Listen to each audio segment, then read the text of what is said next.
Hey everybody, welcome to the stream. Thank you guys for being here, I appreciate it. Hope you are all doing well. We are waiting for the boat. I actually just missed the boat. I tried to jump off and like stick to a part of the boat and just maybe get really lucky, but we didn't stick to the boat, but I think it's coming back now. If that's our boat, that was a really fast.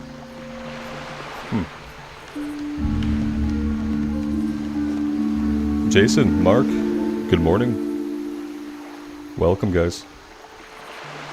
Yep, I live and I'm live.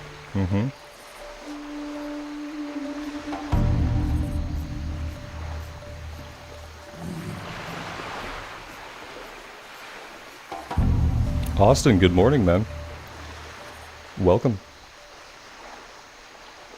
Mark, you can't watch when I play Diablo because no spoilers? Yeah, totally. I get that. And we definitely did some story stuff last night, so... KT, hello.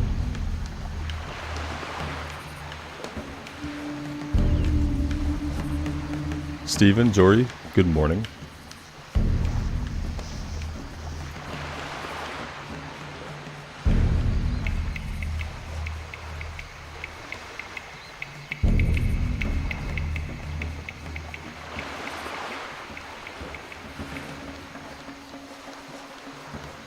So yeah, the plan is we're going to start off in Ashenvale, and we're going to knock some stuff out there. We might go into Stone Talon for some like really low level stuff.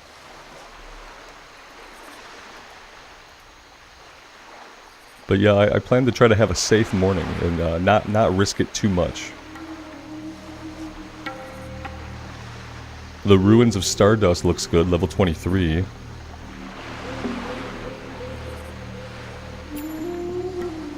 Even this level 24 in aggressive defense, Den Watchers, Ursas, Totemics.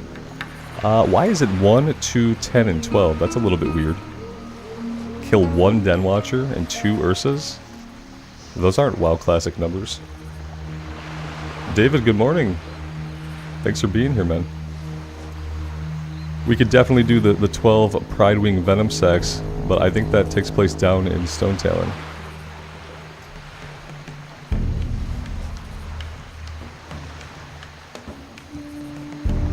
And I'm hoping that once we do all that stuff, we'll be level 27. And we'll be able to go back into Duskwood and actually succeed at a lot of the quest all at once.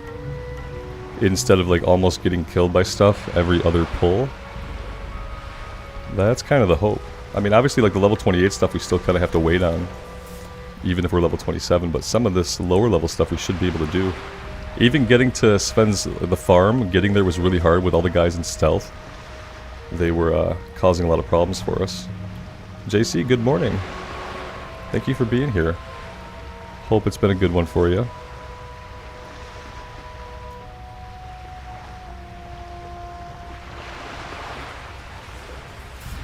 Akali016, thanks for being here. Taxiarchus, good morning. Hope you are doing well.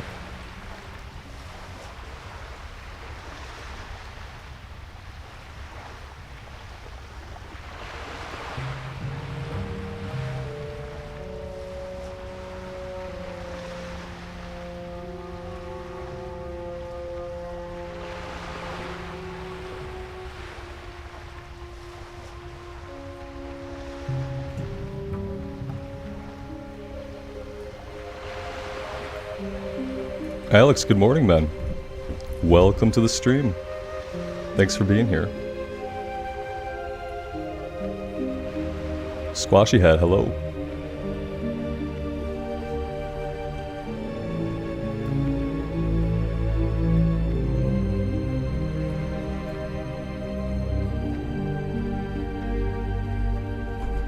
Austin says, I'm glad you stream on YouTube because Twitch is blocked at my work. That's a point that I hadn't really thought about. You're right, that many corporations and companies, they won't block YouTube because sometimes they'll even use stuff on YouTube for training and other purposes. So they can't blacklist YouTube, so yeah, you can get access to YouTube usually on like work PCs and stuff, no problem. I didn't think about that like Twitch would be locked out.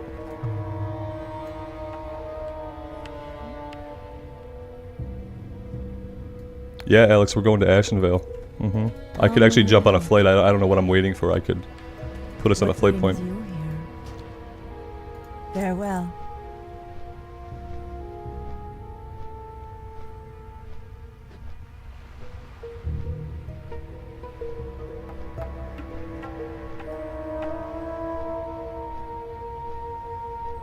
Santicap, hello.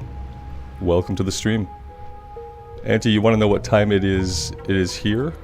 For me? For me here, it's 11 o'clock in the morning.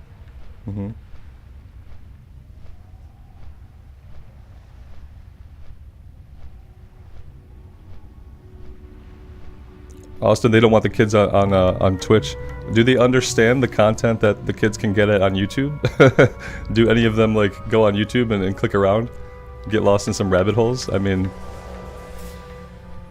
saying that, like, you know, obviously Twitch is very specific, right? But these days it's really not.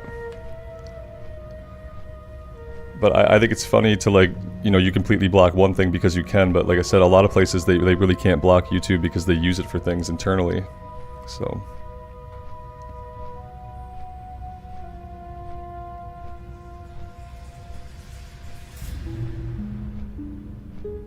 I think we have a quest that's going to take us to the Ruins of Stardust. Unless the quest name is just very misleading. Yeah, the Ruins of Stardust, so yeah, we'll check that area out.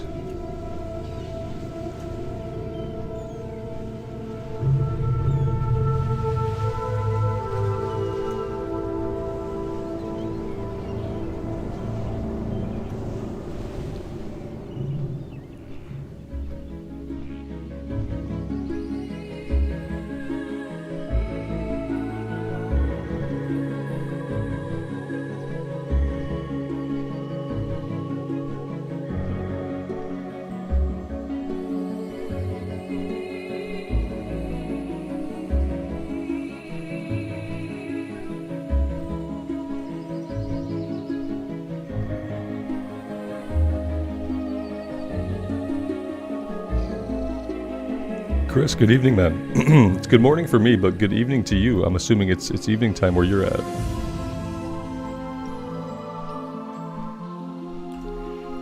Austin, I guess some restriction is better than no restriction. I would feel like it would be so hard to restrict like specific things on YouTube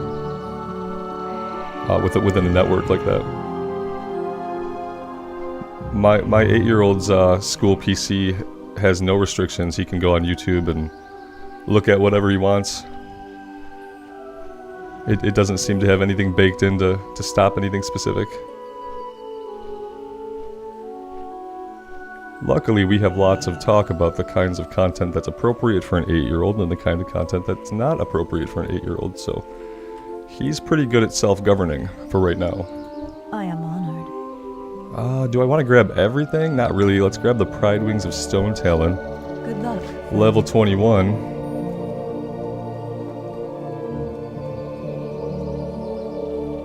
Yeah, Alex, you can make it like a kid's account. Yep.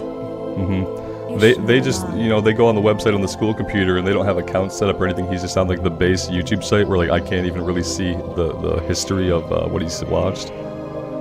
I try to keep him just on my account so that I can just see like his watch history. And I can look at some of the stuff that he's watching. He doesn't go on YouTube a lot these days. He was on it a lot for a while and then we took a hiatus. And we went no YouTube for him for a while. And now every once in a while he'll watch things here and there, but it's nowhere near as much as what he used to watch. Yeah, Austin, it was lots of Minecraft stuff. Yeah, yep, it was like endless Minecraft, hardcore, edited, highly edited, frantic speaking people doing Minecraft stuff, and like some of it was okay. Like I liked the build stuff when they'd show how to do builds and stuff, but the hardcore like supercuts the supercuts of Minecraft really annoy me because it's like a frantic person speaking frantically and screaming for 21 minutes and like you can't even absorb the story progression of what their run was like. Hello. Be careful. Ishnu Allah. Del Nadras. D Domino, thanks for being here. Rich, welcome. Thanks for checking out the streams. And yeah, Rich, the great thing about YouTube is that you can just run the stream on the TV. I watch YouTube on my TV. Hello. And like you can't watch Twitch on a TV, so. Goddess watch over you.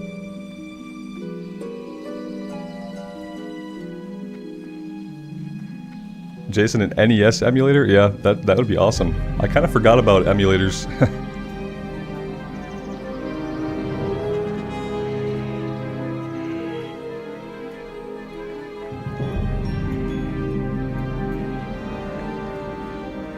I'm listening. Go in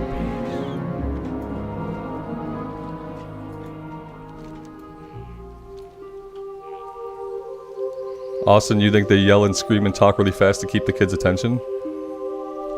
What I think it does is I think it breaks the kids' ability to pay attention to anything that's long form. Any kind of like long form story or any kind of like long form lecturing. I think it damages kids' ability to like learn and process information because the information is being delivered way too rapidly. And like it's attention grabbing, but it doesn't stick. And then the problem is like since they're seeing these creators who they kind of like idolize these people, they start to talk and act like that. You know what I mean? And so that was kind of why we put the kibosh in it and said, you know, no more, we're going cold turkey for a while. And we did, and he was never really upset or expressed super interest in like going back. It's like as soon as it wasn't in front of him anymore, he couldn't care less about it.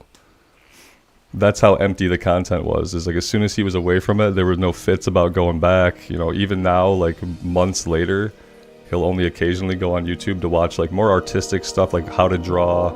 He likes watching people make stuff out of like clay.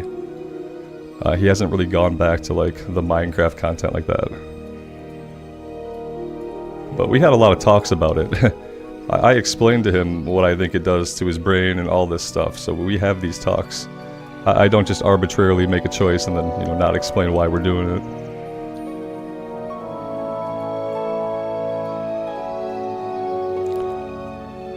it. Johnny Hoover, the pranking shit, man, is like the worst. I don't even know how they're allowed to click the button that it's for kids. Some of that stuff really bothers me.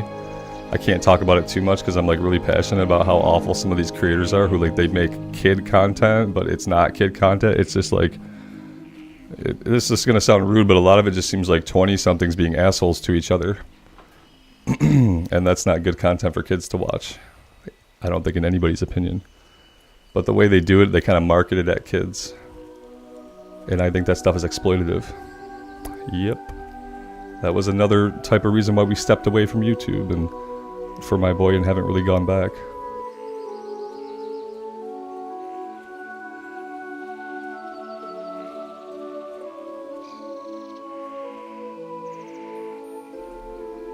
Yeah, but Auntie, I think they're part of the reason why kids have short attention spans. I don't think they're reacting to the fact that, because kids don't just naturally have short attention spans, my man. That's not how the human brain works. People get an attention span based on like how their life is, how they're brought up, how they're taught at school, the things they're allowed to do, the things they're made to do. And attention span is something that develops.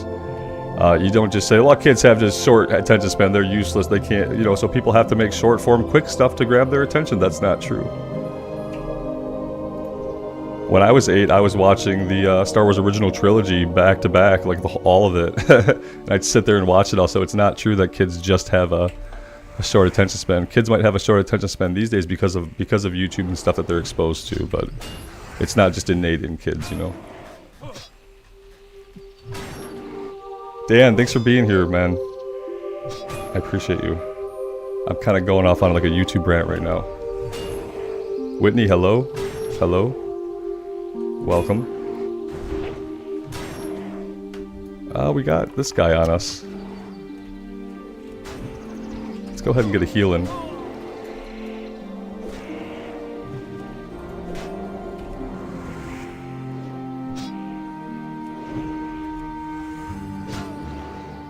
Auntie, yeah, I think it's a cycle that like self-perpetuates, man. It's awful, and like I said, that's why he just kind of got taken off YouTube. And when he goes back now, it's like very specific stuff. We have a conversation about what he's going to watch, and the only problem now is like that school PC, because I have a feeling they get free time at school, And like obviously I don't get to see the watch history there, so. But yeah, school's only got a couple more weeks left, so there is that. Welshman, hello. Welcome to the stream. Thank you for being here.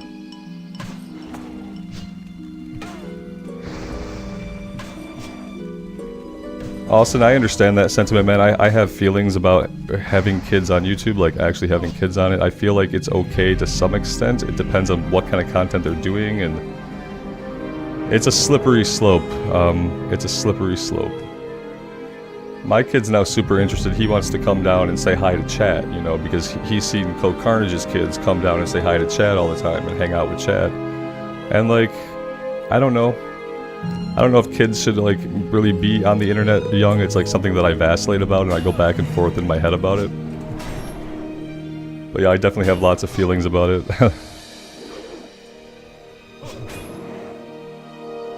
Austin, where you're at, the school gets out on May 19th. You're probably somewhere that's like hot a lot of the year maybe? Or maybe it's probably hot a lot of the year. And do you have air conditionings in the school buildings and stuff? I feel like places where it's hot more of the year, they have more leeway when they go out for summer because it's hot always. Whereas like when it's cold or hot, we try to do it when it's like the hottest part of the year. We have them out of school. You're in Indiana, so that's like the same climate I'm in. So that's really weird, man. That's super early. Do they go back like in the beginning of August? I'm assuming they'd have to go back in like the beginning of August.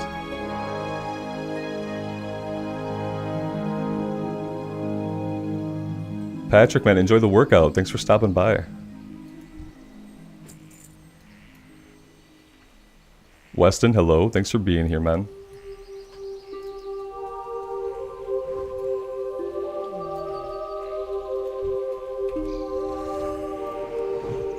Yeah, in my opinion, it's too hot in August, in the beginning of August, to go back to school. Especially because, like, the neighborhoods I live in, like, a lot of the elementary schools and stuff, they don't have air conditionings all throughout, and the windows are the ones that kind of just crack open, so you can't really get a cross breeze. And so, yeah, I just don't think it's, like, I don't think it's cold enough in August to have the kids back in school. It's too hot. Some of the newer schools have air conditioning throughout, but a lot of them don't. Not in some of the schools, David, yeah. In some of the newer schools, like when they build new middle schools and new high schools, those are fully air conditioned. But a lot of the old elementary school buildings they still use, a lot of them are not fully AC. I am not taking on this pack. I don't know what I'm thinking about. Inconceivable. Absolutely, man. Oh, I remember sweating so much, like right when school would be about to let out, that last month was always torture. My high school didn't have air conditioning except in the new art wing they had built with the new auditorium. Like the art wing had air conditioning and the rest of the high school didn't. So, you know, by like late May, early June, you're just sweating in class. You know, teachers would just tell you to put your head down. We'd stop doing any work. They'd have one rotary fan up front that like just didn't get to you. Yeah, lots of fun memories of school in the heat.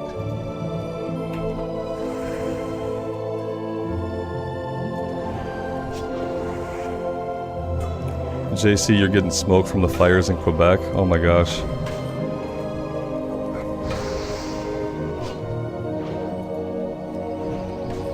That's terrible.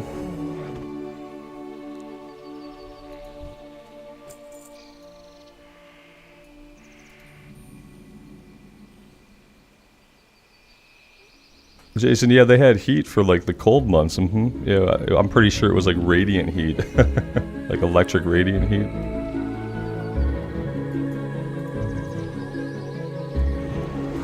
But yeah, no AC. In the district I came up in, none of the elementary schools had it, and only part of the high school had it by the time I was in high school.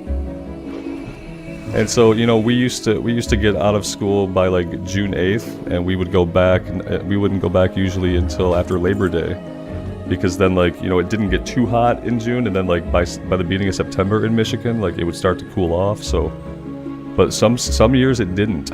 Some years it got hot early, and some years it stayed hot late into September. So then you'd just be miserable.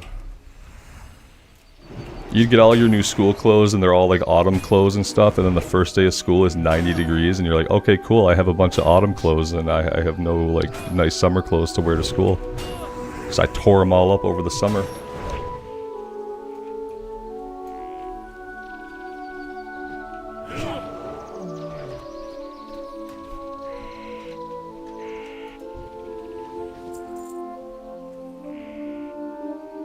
Yeah, JC, there's so many things like that happening all over the place these days. I have trouble watching the news ever because I know that me not watching it, like, it doesn't mean that the stuff isn't happening.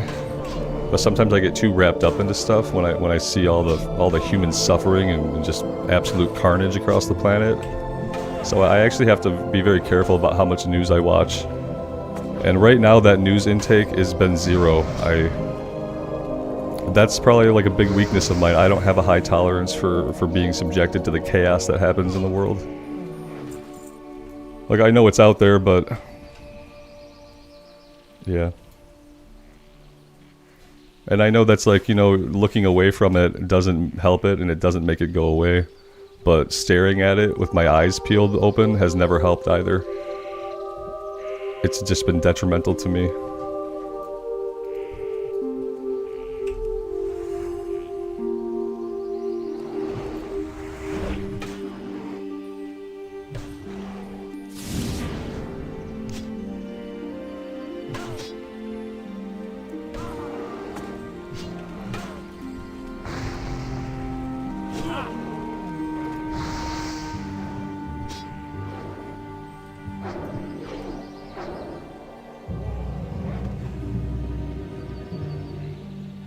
Weston Burger, you say no TV since 2004? That's really impressive, man. See, I could do that, except I need to watch football. I'd have to make an exception for any football game I could catch. But yeah, besides that, I don't have any attachment to television either, but you know, sometimes the kid will watch it, sometimes we'll just have it on, but typically we don't turn on the news. Usually if the TV comes on, it's Netflix or YouTube or a streaming service specifically. I mean, we watch football through Fubo, and technically that's a streaming service too, but it's like a cable simulation service. Like,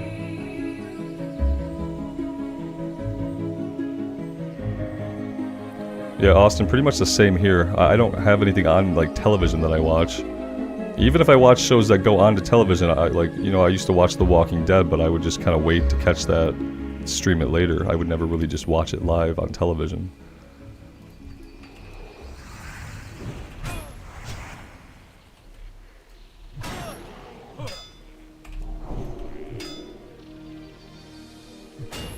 Well, here's the single den watcher we need. It's weird that we need only one of these guys.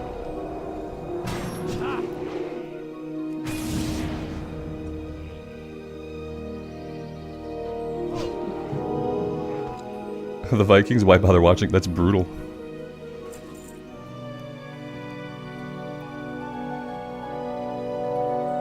The Vikings did pretty well this last season.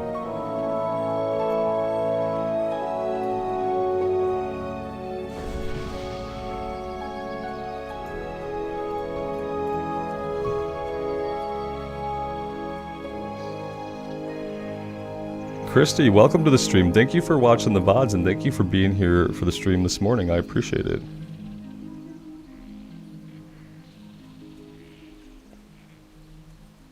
Johnny Hoover, we'll see you on the flip side of that, man.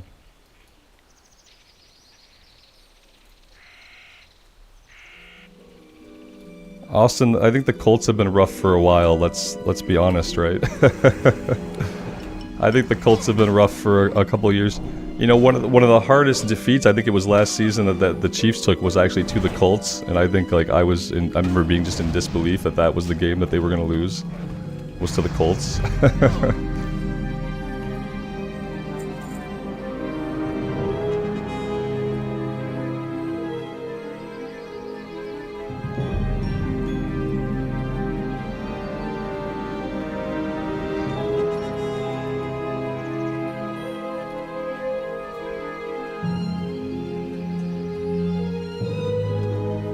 Jason, we won't talk about the Titans because, like, What is there to talk about, man? Did they win a single game last season? I think they won a single game, right? There's nothing to talk about, man.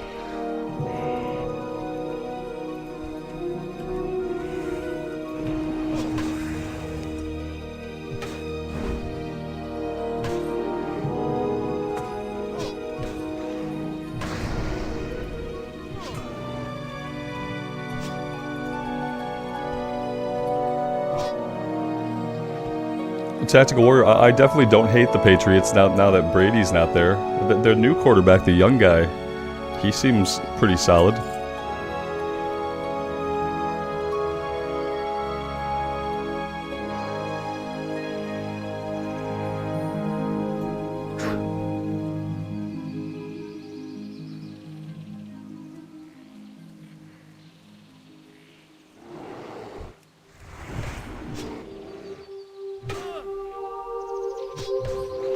Akali016, the game volume is a little high. Yeah, in Ashenvale it can get kind of loud. Anybody else think that the in-game volume should come down a little bit? And Akali, I'd ask like what kind of device are you listening on, man? That helps me out a lot to understand like how the audio settings affect different people. And yeah, if we need to crank it down a little bit, I can do that, no problem. My puppy is in my office and he's getting into something. Yeah, he's getting into something. I might need to kick him out of here.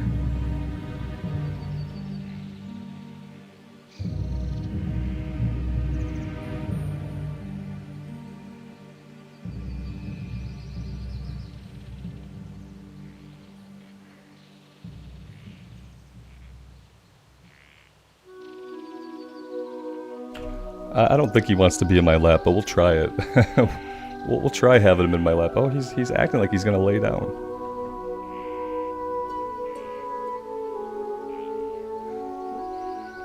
Here, I'll crank the music down a little bit. How's that? Is that a little bit better? I don't want to turn it down too much. The music here is amazing, and if it overpowers my voice a little bit, I mean, I'm not like super upset about that, honestly.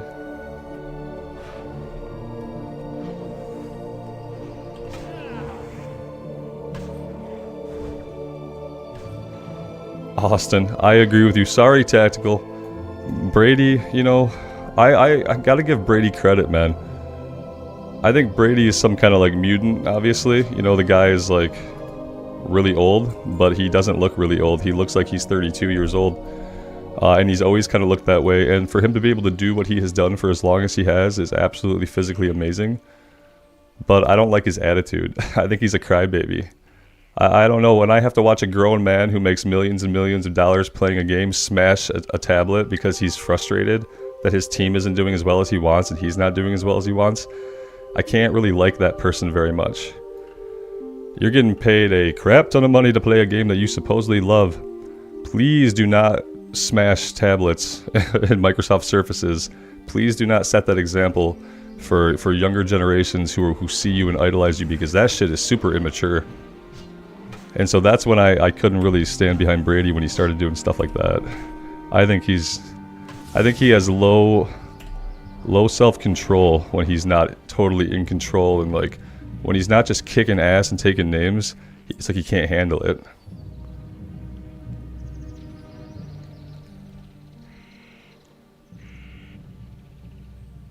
A prima donna, Tactical, that's a perfect way of saying it. He did retire at the right time. I feel like he stepped away as gracefully as he could, because any more fits out of him probably would have like tarnished his image a little bit more. He earns enough money to replace the tablet. Oh, that's not the issue. Oh, he certainly does.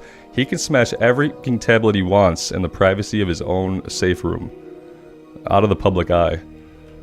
Don't put that shit out there for like kids to see who want to get into the sport, who are being taught like sportsmanship and self-control. And show them it's okay to get mad at yourself and mad at your team and throw some shit around. That is not okay.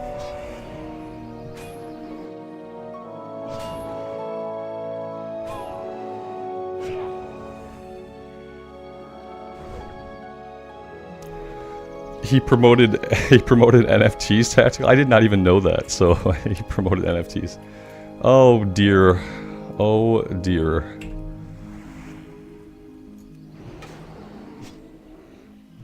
Austin, man, thank you for the membership. I appreciate you being here. Thank you so much. Now you're stuck here, so...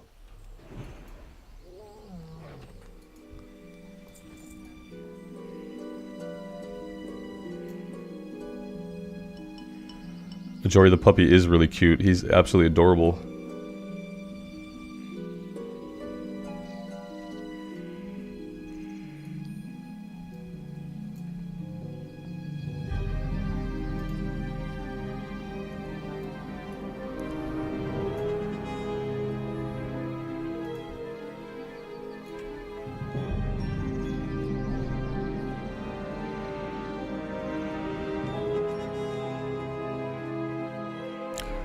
Do we think we could pull this one guy out of here, or do we think it's gonna pull this guy and this guy? I just feel like maybe we can get him.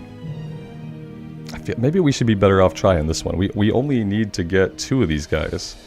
We body pulled him, and he didn't come with anybody else, so I'll take it.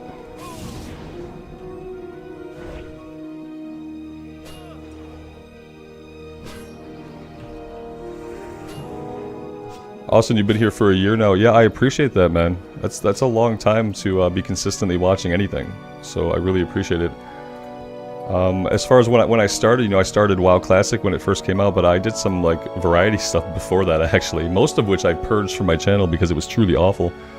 But I played a couple of games before WoW. Outward was like the biggest game that I had a ton of fun with. Yeah, we don't want all of these guys. No, no, no. No, no, no. Look at how fast we are. Look at how fast we are. Rick, you took a break, you come back, and now everything has changed. Yeah, now you have to see my face. I've had to deal with my face for 39 years, and now if you're here, so do you. Tactical, you didn't see that, man, because it didn't happen. You know that. You know it didn't happen. We'll get it. We got lots of time. It's level 25. We'll get it done before it goes gray. I'll say that. Alright, who do we need here? Who do we need? We need this guy. Dan, yeah, that was the talent. I think we're at 4% faster right now, and we'll get up to 8% when we put the second point into it. And then we're going to be just super fast.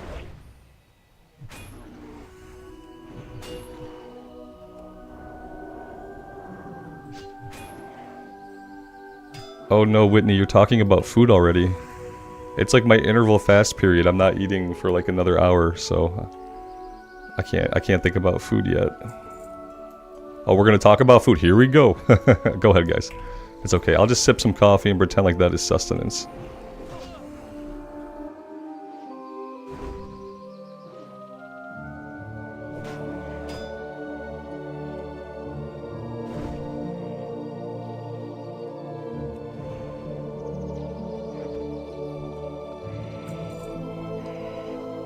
Marshall, good morning, man.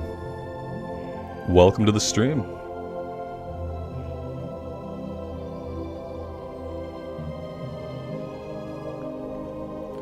Weston, keep in mind, man, you're only seeing a part of my face, part of the time, from a partial angle. So, like, realistically, what does that really tell you about what I look like?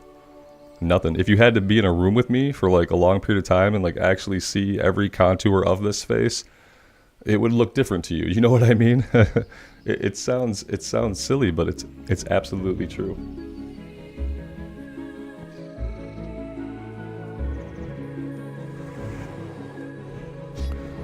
Do I drink coffee all day? I usually cut myself off of coffee. I try to cut off around 7 o'clock. The Diablo stream last night, I did not cut off the coffee. And I was awake really late, which worked out because my kid had a fever and I just stayed up with him until he was like ready to go to bed. And but yeah, I was wired for a while because I didn't cut myself off. Usually like 6 or 7, I'll take my last little bit of coffee. I try to take like a 2-hour break during the day, like typically around when I do my workout. I won't drink coffee after that for a while. I drink too much coffee, you know, I drink probably like 60 ounces of coffee a day. Something obscene.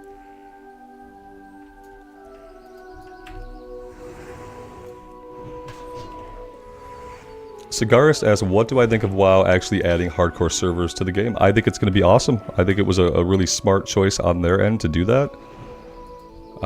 Yeah, I just think it's nothing but good. So it depends on how they do it, obviously. We'll have to see. They could totally bungle it. You know, I don't think that they will, because I think that they're talking to the community.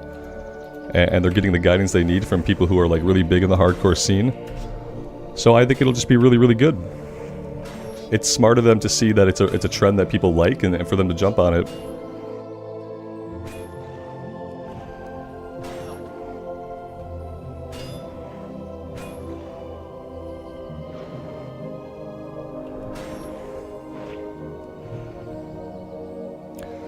Tim, yeah, he's okay, but he's going back and forth with the fever today. So, you know, fever goes up, we give him some medicine, fever comes down, he's good for a while. And last night, really, he got into that state where he felt super good because he had been sleepy from tent camping, and then he got this fever. Then he napped for a while, and then it was like 11 o'clock to 1 a.m. He was just like awake and feeling good. And so I let him hang out. And we just hung out until he was sleepy again. But yeah, he's doing okay, but I think it's going to be another day before he's like back to being normal.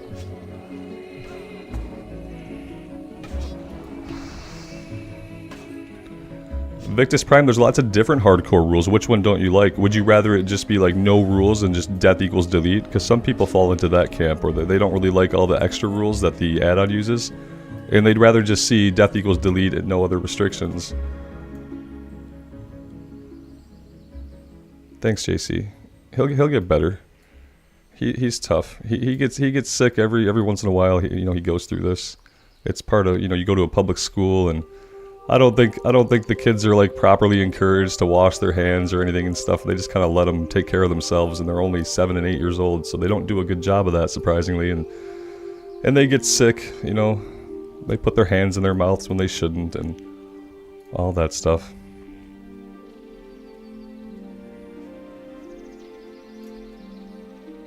Austin, yeah, definitely. It can be sometimes hard to get objectives done if there's lots of people leveling in an area. What kind of happens is, like, as you get higher in level, obviously, like, it thins out because a lot of people get killed early, but definitely in the starting areas, especially if you're trying to get named mobs tagged, it's almost impossible sometimes.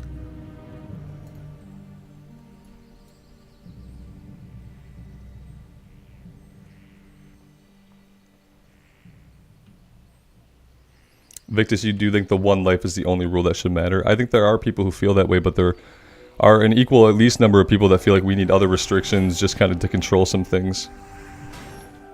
I don't think people think it's hardcore if you can, like, get a bunch of gear or gold traded from another player and stuff like that.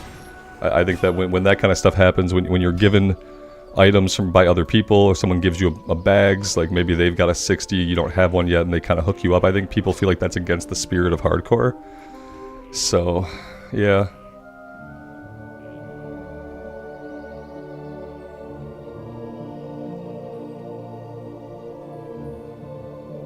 JC, I hope that works out. You say it's nothing serious, but I feel like, I'll tell you this, any surgery is serious, so I know, it's like, you try to downplay it because it's probably like it's probably a routine thing that they do often, but good vibes to you. I hope that goes okay.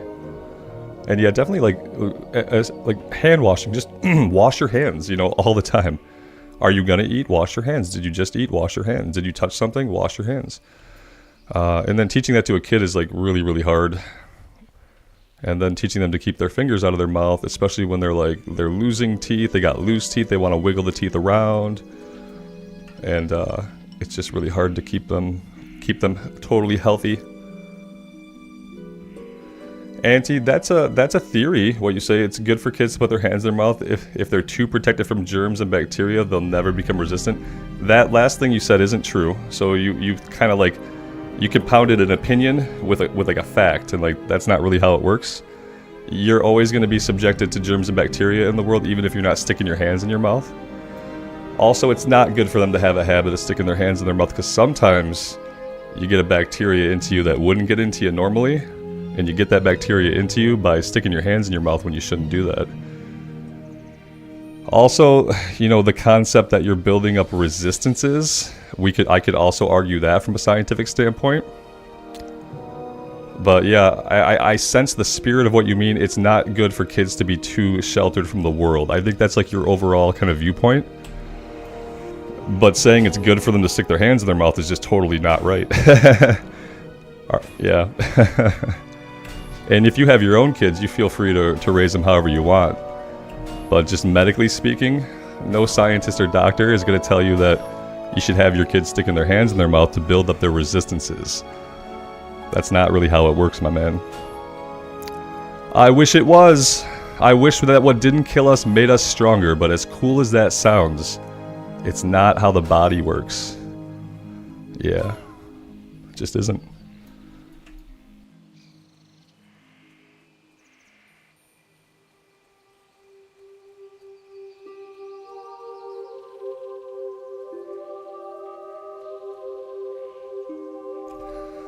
Mogar, man, I assume, like, yeah, in that situation, there's no way to stop from getting everything that everybody else gets, right? You're stuck with the people.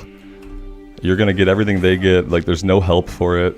I bet even like super hand washing and masks probably wouldn't really stop you from just getting what everybody gets.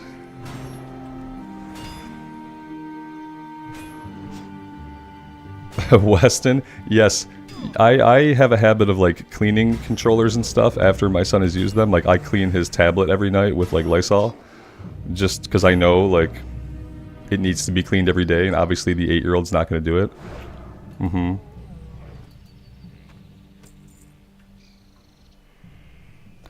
Alright, what are we looking for still? We need a couple of warriors. Let's get rid of this. Couple of warriors, one Ursa. There were Ursa over here, I thought.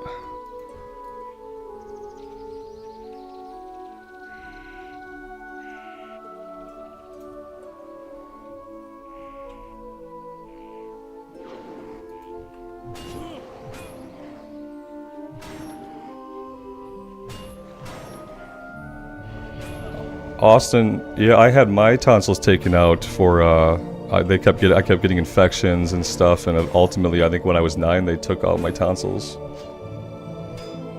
I don't remember a lot about that time, except I remember I got to eat a lot of popsicles and lay on the couch a lot, because like the recovery from it was like pretty brutal.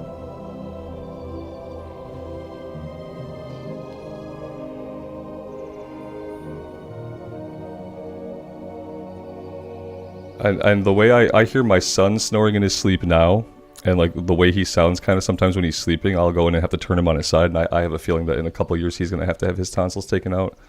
I worry about like sleep apnea.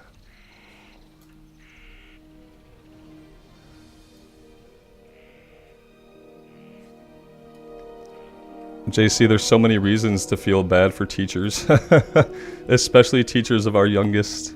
The people that we rely on to most to help shape our little ones into humans, and like they are not appreciated enough or taken care of enough in the way that a teacher should be. Which in this society just means really that they're just not paid enough. Yeah, they don't get enough perks, they're not paid enough, they're not supported enough in the classrooms. Often they're in classrooms that are just oversized, full of kids who are not always well behaved, and they just don't have enough hands on deck to really do their jobs right. It must be brutal to be a teacher of kids, yeah. His grandma got him a snow cone maker. Oh, that's so awesome. That's good. That'll be like the good memory. Like I said, I remember just being able to lay there and have popsicles. That's like the good memory of getting the tonsils out. The bad memory was like, I remember going under, they put me under, and I had kind of like an out-of-body experience where I felt like I was watching myself and them as they worked. And I remember being a kid and hearing them talk about like adult stuff and work stuff, and kind of talking about like inappropriate jokes and stuff that I was laying there half awake but like supposed to be out thinking, man, if they can talk like this, are they taking this surgery seriously? Because they seem to just be having an adult conversation with each other.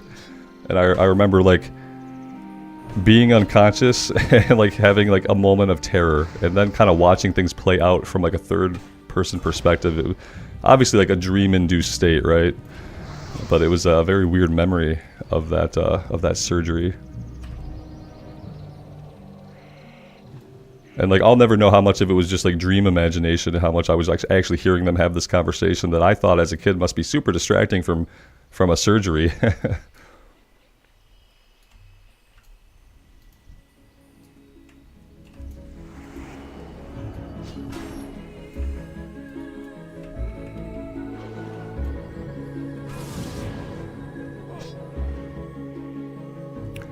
Oh yeah, Victus Prime. As an adult, I realized that being a surgeon's like any other job. Yeah, especially for routine surgeries. Yeah, you're the surgeon. You're gonna talk to the nurse assistant. You're gonna like reference something from their day or an inside joke. Yeah, as an adult, I know that. Yeah, they probably had a totally normal conversation while I was under the knife, and like that was fine. But as a kid, I was like, oh my god, please focus.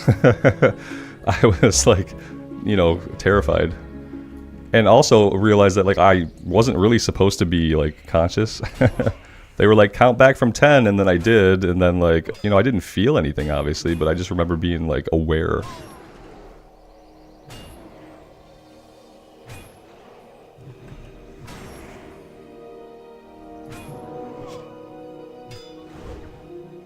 JC, I think that any surgery people should definitely just be completely out, and we should make sure that they're completely out. Because, yeah, you don't want to be not out. And you definitely don't want to be not completely out. Yeah, Austin, exactly. That's what I kind of realized as an adult later in years. I'm like, oh, what I heard was probably completely normal. It was just terrifying to be a kid having to deal with it.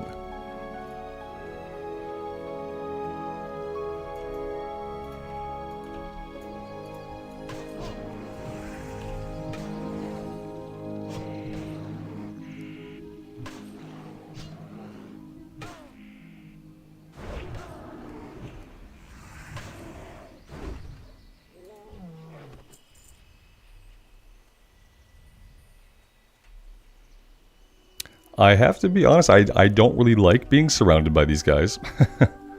We should maybe think about that. I do want to get these warriors, but I don't feel super safe.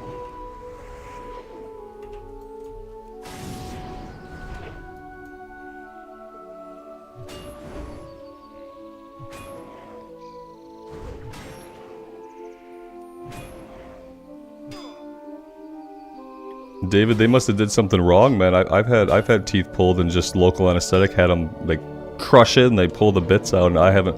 Yeah, you feel the crunch usually, but you don't usually feel pain. Maybe it was like a nerve thing. Yeah, because I've had to have a couple pulled out that I didn't feel them when they did it. They just stuck a needle in the gum, waited a second, and got to work. It was terrifying, yeah. I hate the dentist, absolutely. But it wasn't painful, thankfully. Infected, yeah, Yeah, the nerve pain that you can't do anything about, that like medicine doesn't touch, yeah.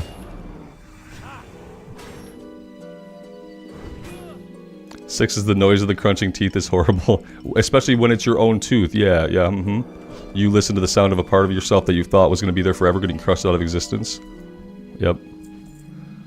It is sickening for many reasons. But sometimes it's a part of life.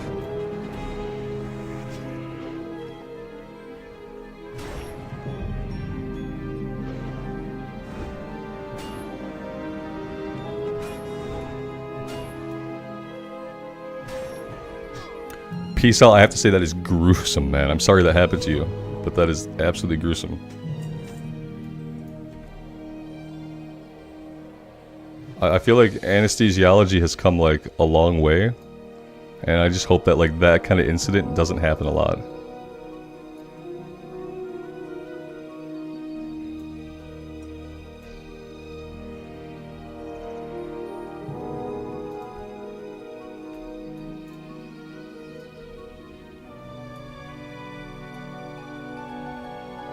We need one more Ursa. We have to find an easy one here somewhere.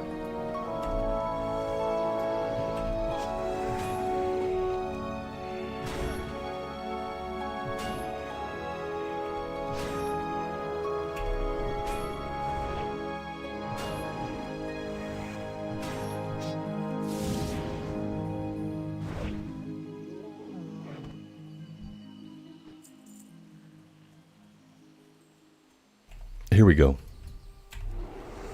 Alright, we'll finish this one up, and then we'll head down to that little island, and we'll actually do the green quest that I kind of thought we would do first, and then we just kind of ended up here. So yeah, we'll head down to that tiny little island, and we'll do this, and we'll probably grind down there for a bit. Let's grind down there at least until we hit level 27, because at level 27, we will be at the highest level of hardcore character that we have ever had. So that's kind of a milestone. This guy is just running, running, running.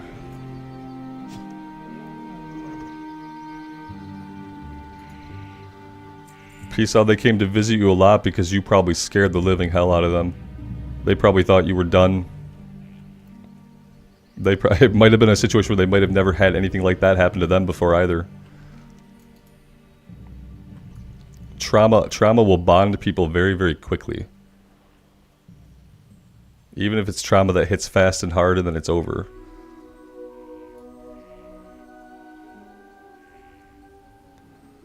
Jeff, you say that I'm technically above the average level of most hardcore players already? Yeah?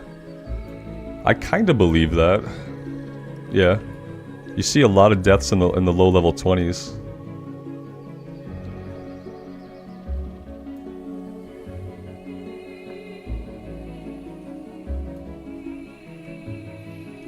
Austin, I'm surprised that you can access RuneScape at work though.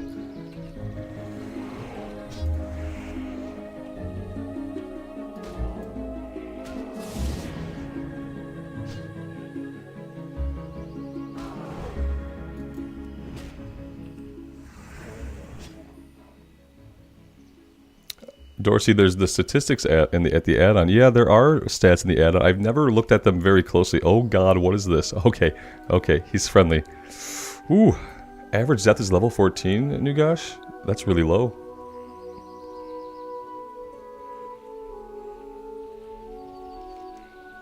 You can play RuneScape on phones these days. Oh, that's cool. But is it like old school RuneScape, or is it like new RuneScape on the phone?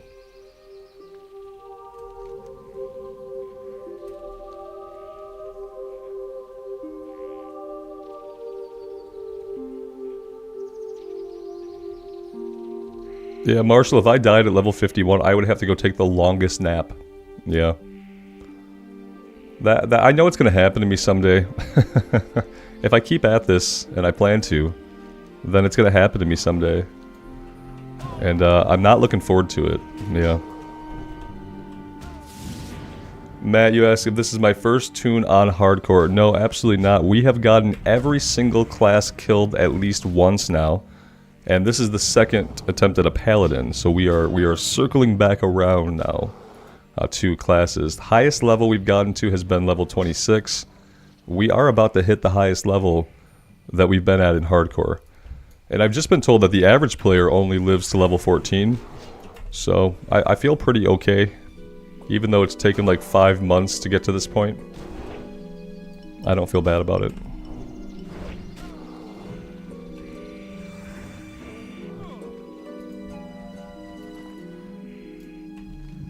Am I going to be able to get to the west from here, or am I just kind of stuck on this path? I have such a hard time navigating the landscape in Ashenvale to figure out like where I can go and where a mountain is going to stop me.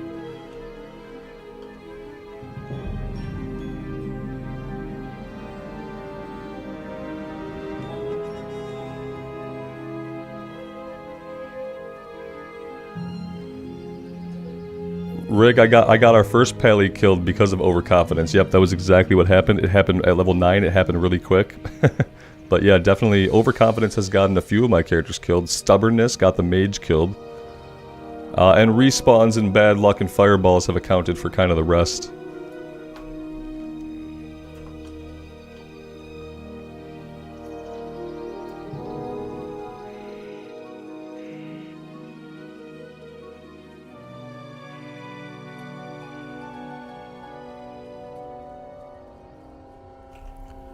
Yeah, Jeff says the priest can be pretty survivable. I agree. I thought our priest was going to live forever, and then I died in the elevator shaft in Undercity. And I didn't even have the decency to die on recording. That was when I was doing all just pre-recorded stuff, so I thought to myself, I'll just run to the Zeppelin Tower, and I'll start the recording there. And then I died in the elevator. But besides that, I thought we were never going to get killed because of Power Word Shielded and how, like, It felt like we were always going to be able to run away. Even if we couldn't stand and fight, it felt like with Power Word Shield we were always going to be able to run away. So it really felt like, you know, we were going to live forever. Lloyd, thank you, man. I appreciate you. Thank you for being here.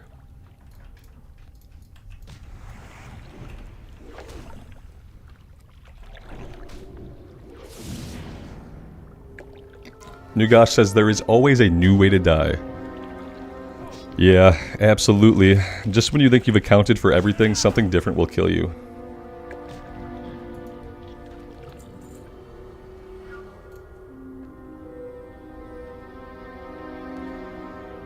Dorsey, yeah, the mage died because I ran away, went back in. Ran away, went back in. Ran away, stubbornly went back in. And got killed. Because yeah, if I had to run away once, why would I go back in? There was like another shaman around and I had this thought in my head like, well maybe he'll pick up one, but that was, I should not have relied on him. Boyard, thank you, man. I appreciate that. That's super generous of you. Thank you for being here, man.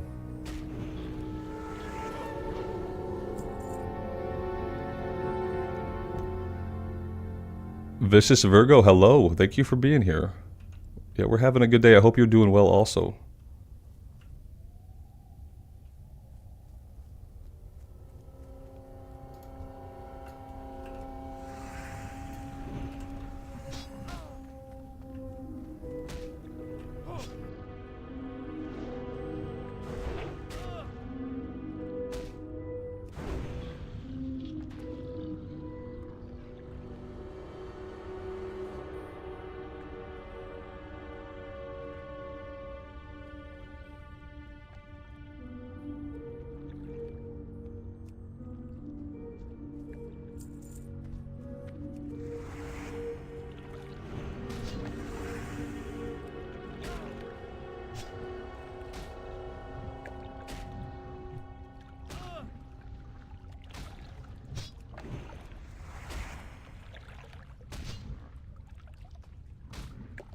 I guess I should click on some of the shiny things.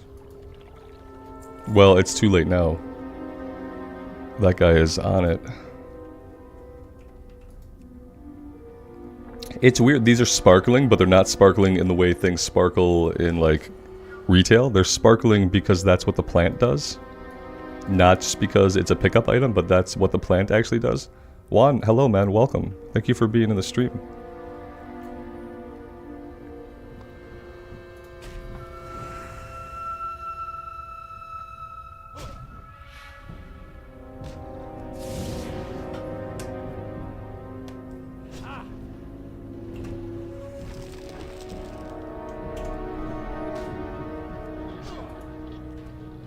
I always love a mob that wastes time rooting me and then it doesn't run away, it doesn't really take advantage of the fact that it's rooted me.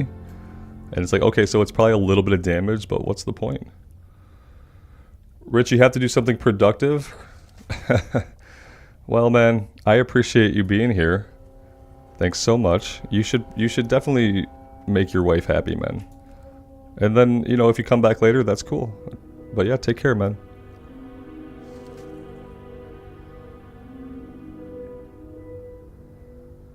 Jeff asked, do I think that hardcore will influence any changes in the retail version of the game? In the form of a bigger journey or more solo content?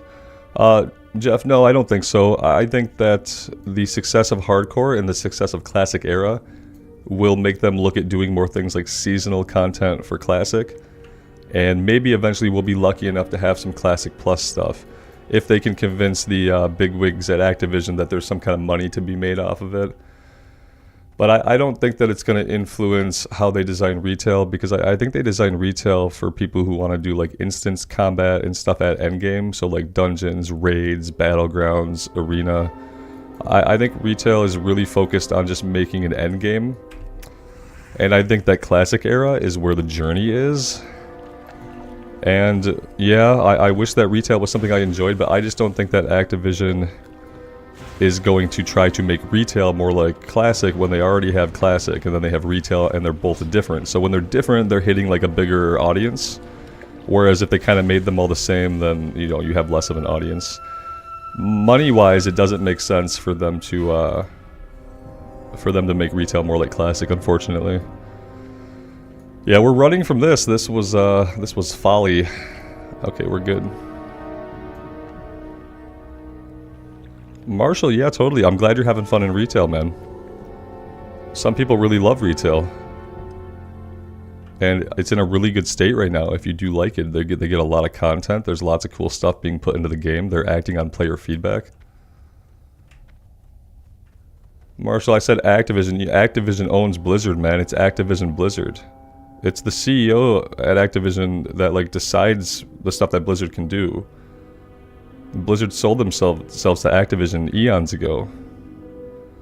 And so Activision, the parent company, makes the important choices about what can happen with the games, you know. I mean, it might be Microsoft Blizzard soon because Microsoft's trying to buy Activision. So it might be Microsoft Activision Blizzard and not Activision Blizzard. But when we say Activision Blizzard, we mean Activision Blizzard. So, yeah, that's how that works. That's American corporations for you, man. Blizzard is a corporate, you know, publicly traded entity. So, like, there are shareholders, you know. And so, like, with that stuff, everything has to be done to make the shareholders happy and give them more money. And then making retail like classic is not going to make them more money.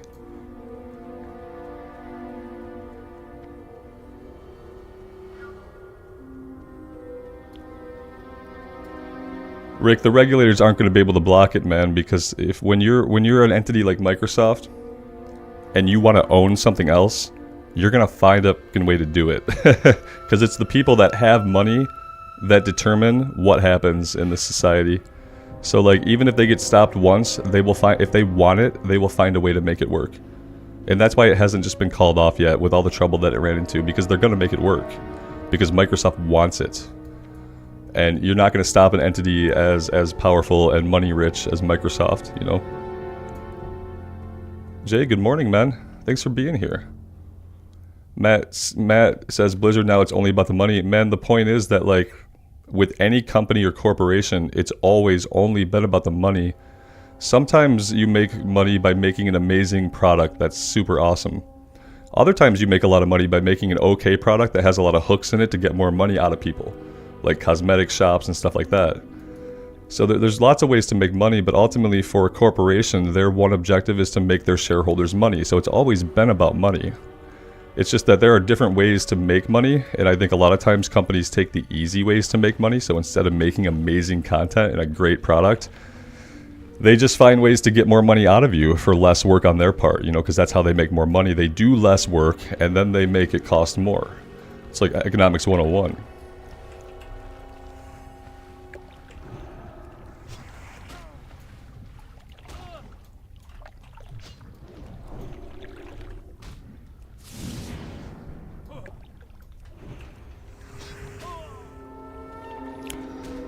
Brother Joe, you say a lot of companies are putting ideology over money these days. Not companies as big as Activision or Microsoft.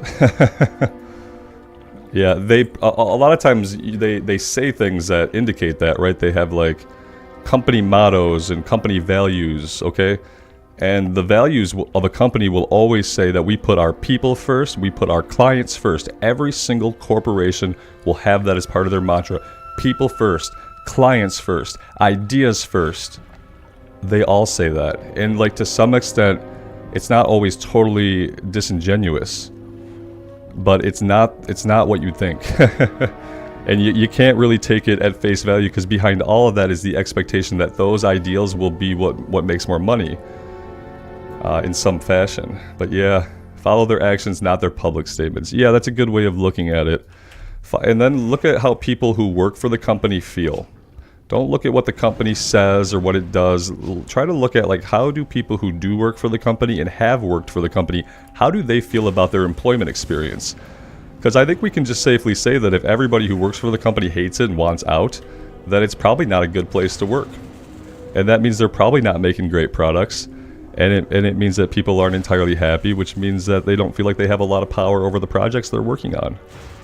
And I think that's been the case at Blizzard for a long time. I think now they're getting a little bit of power as developers to put stuff in the game that players want, but it's been a long time coming. And they keep making stupid decisions and bleeding their workforce. Like, they forced everybody to return to the office after allowing people to move across the country, after hiring people in different parts of the country. They say, yeah, you got to come back to our office here in California, work here now. And then people were like, no, I'll just go work for another company and I'll work from home like I have been. So, you know, they keep making choices that, like, they make some good choices and they take 2 steps back.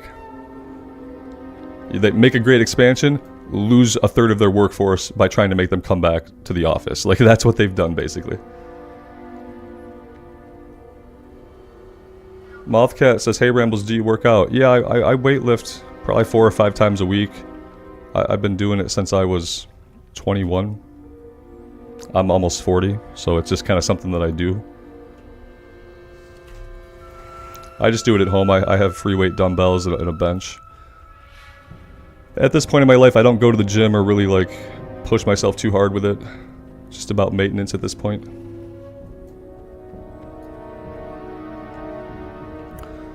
Jeff, the only thing I really think about Microsoft purchasing Activision is that I hope that we can get Classic on the Game Pass and that more people get to experience Classic WoW. Because I think Classic going on the Game Pass makes perfect sense, and they'll never put, like, retail WoW on the Game Pass. They'll lose too much money that way. But I think they can make it on the Game Pass, and they could do like a console port of it and get a controller scheme going. And I think that'd be cool. Even if they put it on the Game Pass and you had to hook up a mouse and keyboard to your Xbox to play it, that'd be super simple. It's just like a wireless mouse and keyboard. You get a little TV tray, sit on your couch, and you can mouse and keyboard it through your Xbox just fine. I'd be fine if we could even do it like that. I think that would get a lot more people to try Classic WoW. And it would just let people play more casually if they had cross-play on their Xbox. And, you know, you pay your Game Pass $9.99 a month and you can play Classic and everything else on Game Pass. Game Pass is already an amazing deal.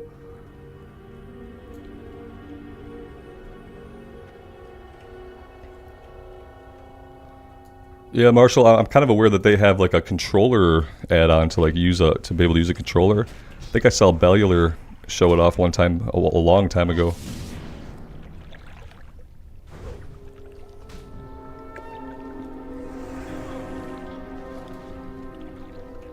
Paul Webster, good morning, good afternoon, good evening, wherever you are at, however it is there. Welcome to the stream.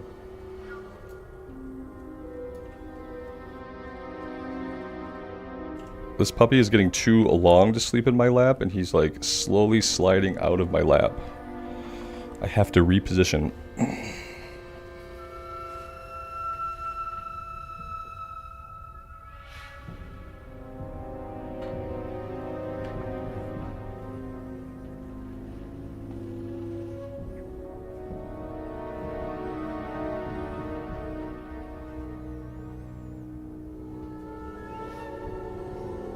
Yeah, Victus. Yeah, we wouldn't play at that point if it got onto the Game Pass. Blizzard would hopefully have made their own custom controller option, or they just say no, you got to hook up a mouse and keyboard. Like I remember, I played Final Fantasy XI on the PS2 way back in the day, and you just had to play it with a mouse and keyboard that you connected to your PS2 because that's how you played the game. So I think a lot of people would be okay with that too, if it just didn't have a controller option because maybe it isn't really optimal, and we just have to plug in a wireless to our Xbox. I would be okay with that.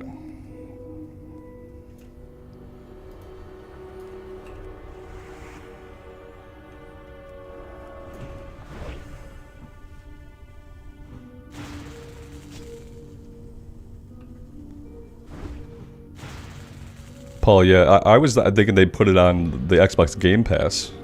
Just Classic, you know. Maybe not even Wrath Classic. Maybe Classic Era. I don't know. I guess when I keep saying Classic, I keep thinking about this, what we're doing here. So yeah, but yeah, put it on Game Pass, I think. I think then that would get more people into World of Warcraft, you know, people who could just try it on Game Pass. Maybe they don't have a PC anymore that can run the game. Maybe they don't have a gaming PC at all. But it would get a lot more people in. I just don't know if retail... If they put retail on Xbox, yeah, they'd have to sell it. You know, it wouldn't be on Game Pass. They'd want to make all their money off of that. And then same thing, I think you just, you know, you don't want to worry about the controller, that's fine. Don't worry about doing the controller thing, just make it so you gotta have mouse and keyboard. That might limit some people who would try it, maybe, whereas like the controller would be more familiar to people who are just downloading it off Game Pass and trying it out. I think there's all kinds of ways they can go about it. Will they go about any of those things? It's really hard to say.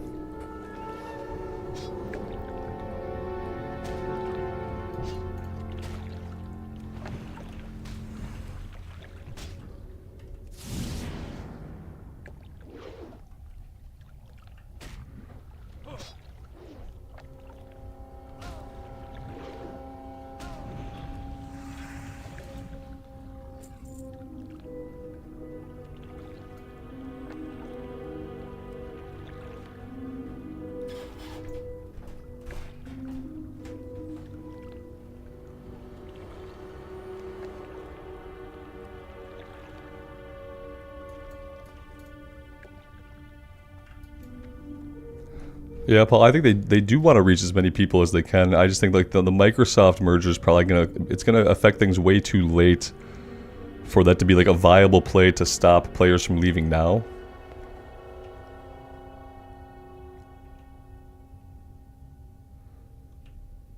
Vitaly, hello man, welcome to the stream. Thanks for being here.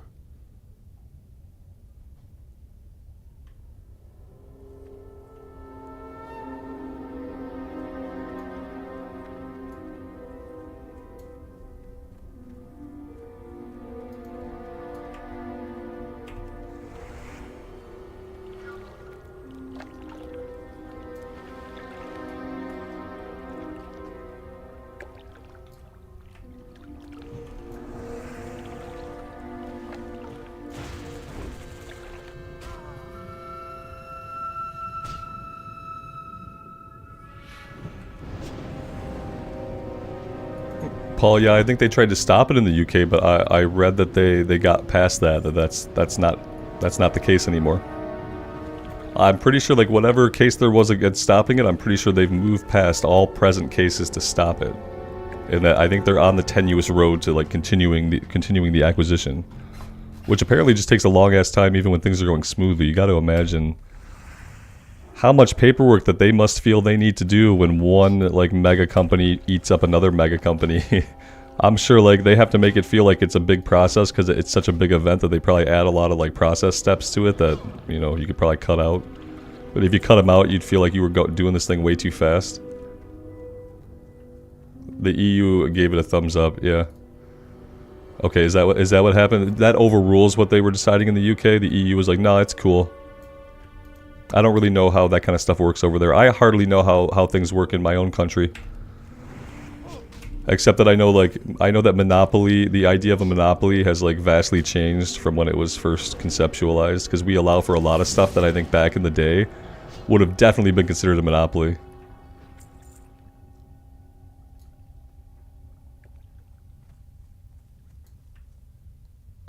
Tactical, yeah, I'm just grinding these guys because they're green. I thought we'd grind out level 27. I could go turn in a quest and hit level 27, but yeah, I'd rather grind them out for a bit. To be fair, I'm not doing a good job of grinding because I probably could be moving a little bit more rapidly on these low-level guys, but I've been super distracted this morning and with chat, and that's okay. I haven't gotten killed yet. We've been having some good combos. But yeah, right now just fighting these guys.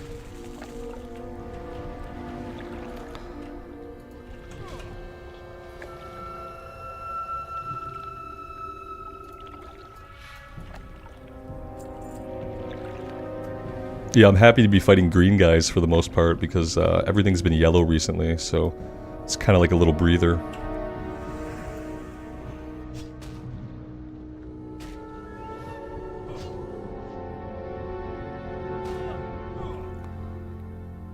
Nugash, Steam's not a monopoly, man. A monopoly is when a company completely owns like too many of a similar kind of service or product. And Steam doesn't necessarily own the games that it allows you to play. You know what I mean? Like the developers have options on where they can deploy their games. If Steam were like a monopoly, would be like when one game developer buys up every other game developer, and then now only one company is making games. That's a monopoly. Having a preferred platform to play your games on and having that platform grow its user base over time to a point where it's the one that people just want to use. That's not a monopoly. Yeah, Epic Debt said the Steam's not a monopoly, they've just become the best at what they do. Yeah, best, whether or not they're the best, it doesn't matter. What matters is that people seem to like them most and seem to, like, over time have come to use Steam. And that's not the same as a monopoly, because there are definitely other places where you can play games. You know, we had GOG, we have Epic, like... You have consoles, like people play console games, it turns out. A lot of gamers play console games, so Steam's not anywhere close to being a monopoly. I see what you're saying, but it's just not the same thing. Tactical Warrior Viking. Monopoly is when you buy both Atlantic Avenue and Baltic Avenue. Yeah, or you buy Park Place and Boardwalk. You get the 2 blue spots. Then you win Monopoly. As soon as somebody lands on those blue spots, man, you get a couple hotels on them, and the game over. Game over.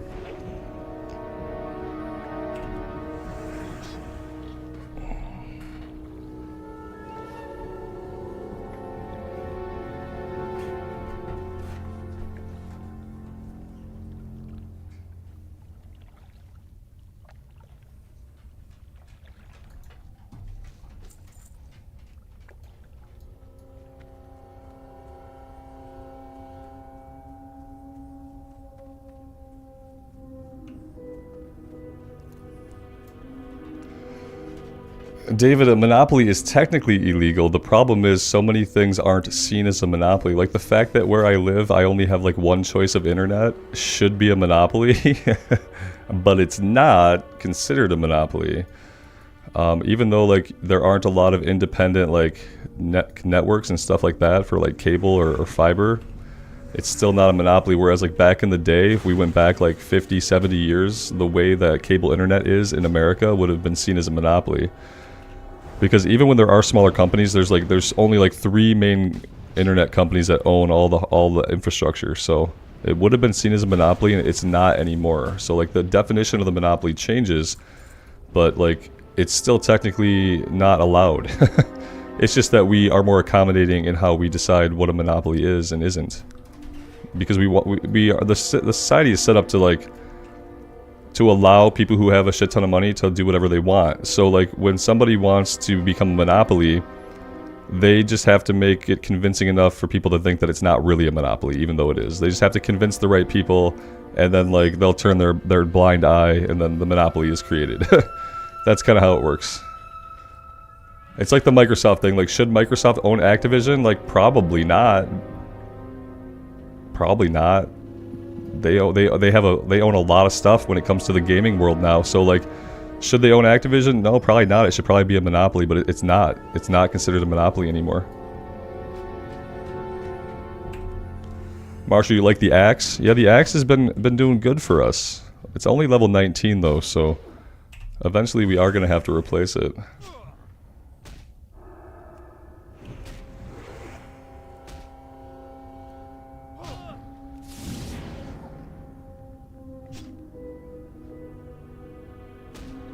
Benjamins, thank you, man. Thank you for being here in the stream.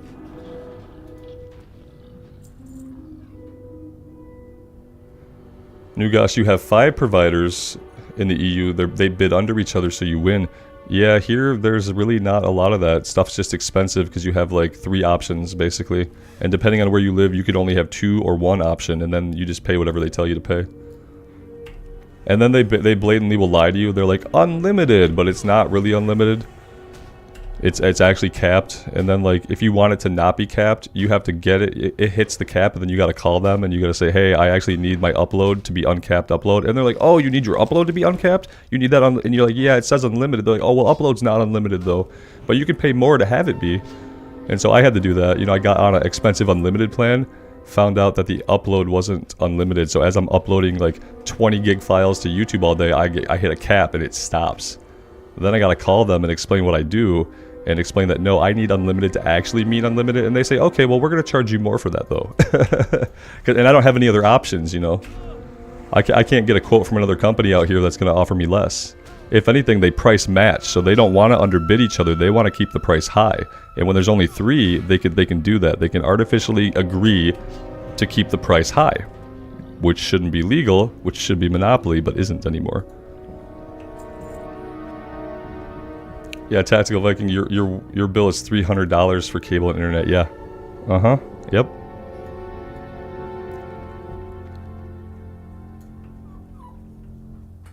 Yeah, the best internet that I had for cheapest was Google Fiber in Kansas City. Google Fiber, you got your gig up, your gig down, you were not capped, and you paid like $80 a month. If all you wanted was internet, you know. And it was amazing. And even here, like I pay for gig speeds, and I get a gig download, but my upload's only like 500. My upload is never a gig speed. It sometimes gets to 800.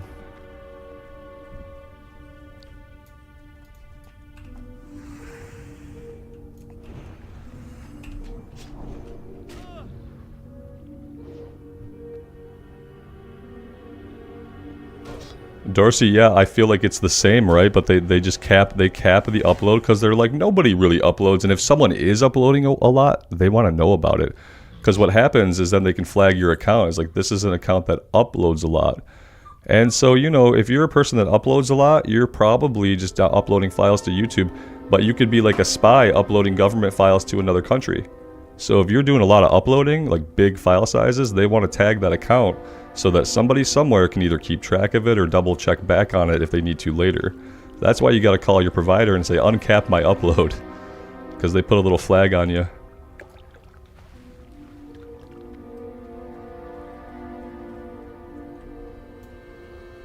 Yeah, the prices are really bad, especially if you want to get like cable TV with your package and internet, and then they act like they're giving you a really good deal and you get like a really good price for 1 month, and then like the next month it goes up like $100. Victus Primus, am I a foreign spy? No, and now I can't be because now my internet is being monitored by my provider because I upload so much. So now that's off the table, you know?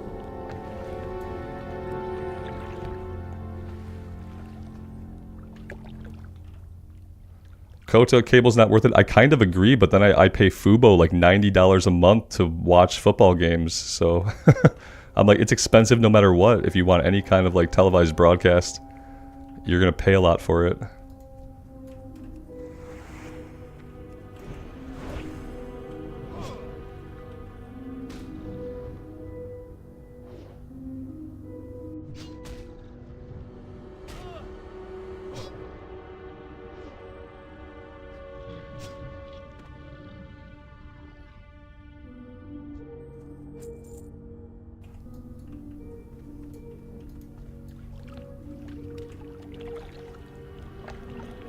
Does the YouTube TV have a good sports package?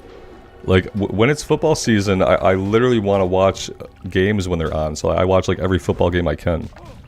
Because I like to keep track of all the teams and the players and stuff. So me and my wife watch, like, every football game we can.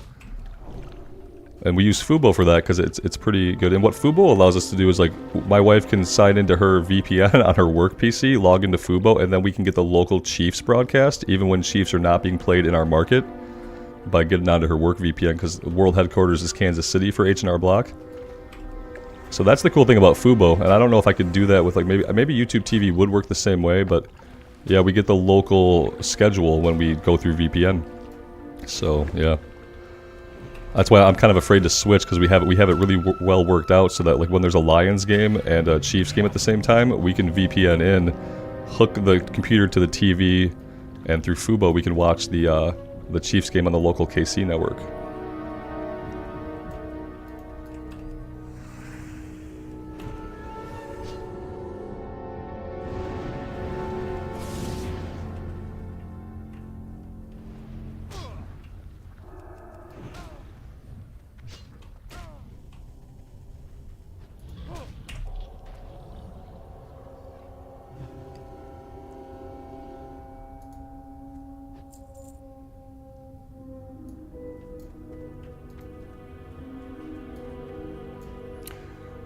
Red Robin, you say you see shiny stuff. Yeah, there's shiny stuff here, but like unlike in retail where like shiny stuff means that we have to pick it up or we can pick it up, these plants are just like that. We did have to pick them up and we collected them all already, but they shine naturally. They have a natural shine about them. That's just part of the plant.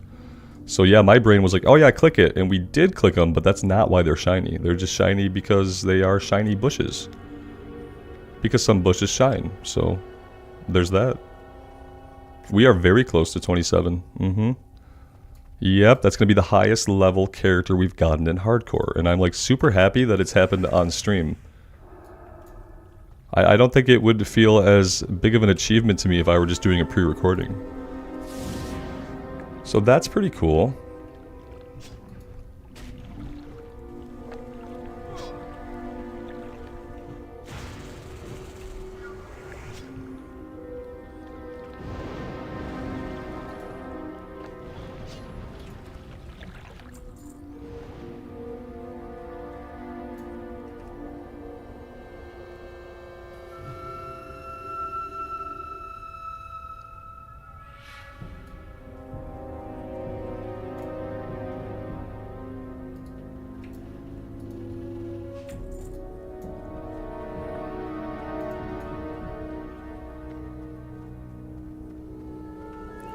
JC, you hit 27 last night? That's awesome.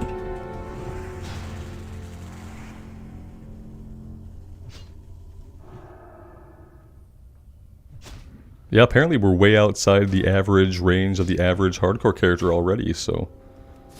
There we go! Very, very nice.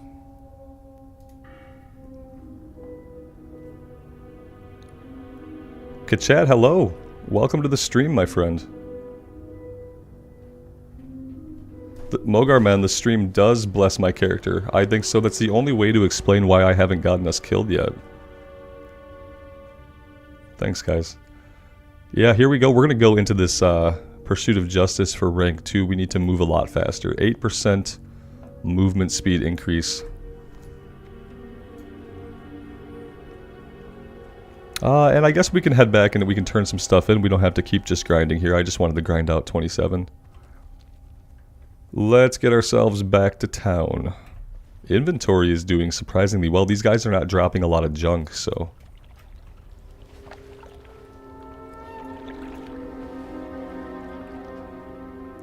Peace out, that's interesting. So you keep a lot of hardcore characters going and then you only play them when they have rested XP. That's actually smart, man. My problem is, like, if I don't stick on one character, I found that, like, I don't develop muscle memory properly, so, like, I'll go to hit a save me button, but I'll be on the wrong class, and there's no save me button there. Same thing with, like, interrupts. If my interrupts aren't on the same hotkey, then, like, I'll go for an interrupt, and it won't happen, and that costs me, like, time, and it costs me health in hardcore, and for me, it's, like, it's hard. I used to have a Alliance and a Horde playthrough kind of running together, and I couldn't keep up with it because it got too distracting for my muscle memory. David, level 34 Druid on hardcore. You know, the first 10 levels of the Druid were the biggest pain point I've ever felt playing World of Warcraft. I almost ended that playthrough. But we got to level 10, we got Bear Form, and it got so much better. And I felt so strong on that character, and it got taken out by like 2 or 3 dudes respawned behind us because I had my camera too close. And they had a fireball they could throw. They were like excavation site workers in the Barrens, and they had torches, so they each got to throw 1 fireball with their torch. And it was like boom, boom, boom, bang, bang, bang, dead. Just dead.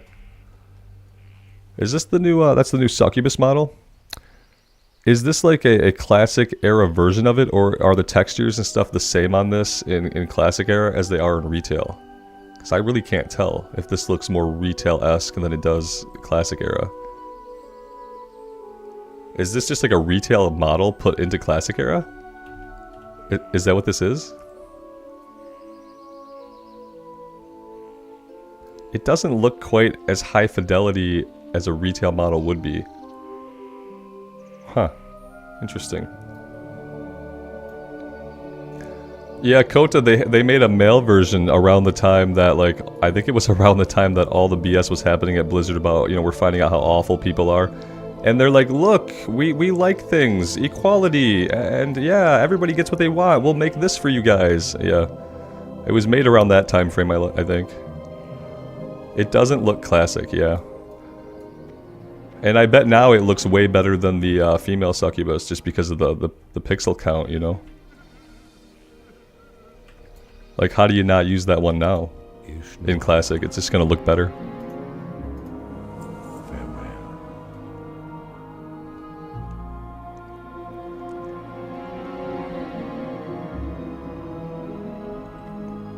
How they turned the paintings into fruit bowls. Yeah, and how they added pants to some of the paintings. What brings you here? Yep. They're like, oh no, look. It's like if you have to go back and you feel like you have to do that, then it's clear that you guys had some problems. Because you shouldn't have to do that. There's no reason for it. Unless there's been a problem. And then maybe if there's like a systemic problem with your people's behavior and how they treat women, then maybe, yeah, at that point, maybe you have to go back and do those things. But if there weren't a problem, you wouldn't have to fix it, because there'd be nothing to fix. Be careful. We wouldn't have to have artwork that's been in the game since 2004 just eradicated and history rewritten, you know?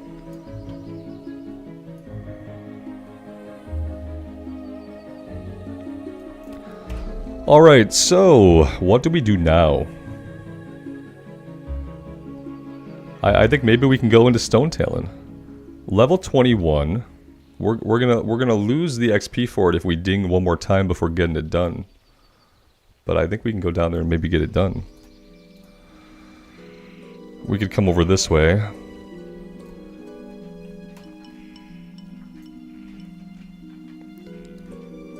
Jeff, you say, it's funny how they feel like removing in-game assets helps combat actual victimization of the office. Yeah, it's like, it's not related at all. It's like, you did something, but the thing you did didn't make sense to do that. It didn't fix the problem or even address the actual problem, so why even do it? It's such a half-assed, stupid measure that it just draws attention to how awful things must have really been. Because they're so tone-deaf that that's the first thing they do. We'll go change all the sexy stuff in the game to make it like we don't like things that are sexy. Because we don't like sexy stuff. Nope, we're just blank slates. We're fine. And so like the only reason you do that and act like that is if you have a huge problem.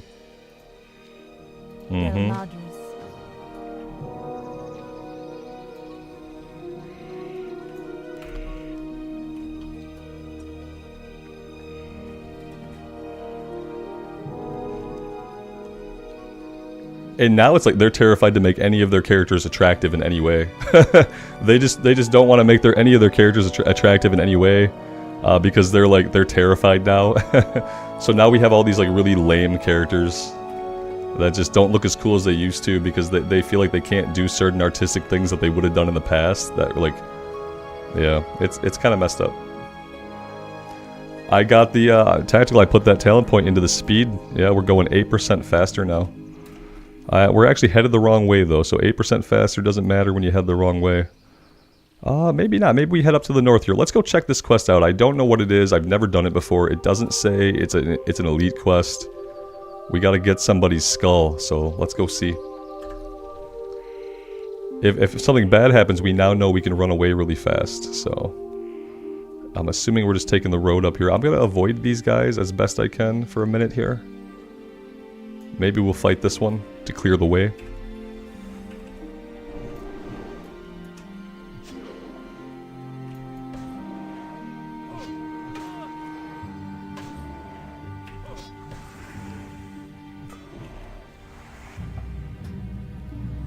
My puppy left, and I never noticed when he left, and now he's back. So now I gotta kind of keep an eye on him. We're gonna let this guy run and come back to us. He's gonna give up eventually with the whole running thing. You can sit out for a minute. Oh, he healed himself. Well, this is not the encounter that I wanted. Not at all. Let's run back here into the nook and cranny of this corner and we'll leash these guys. And then we'll try again. There we go. I am not in trouble. We are absolutely fine. We're all fine here. How are you? Just had a small reactor leak.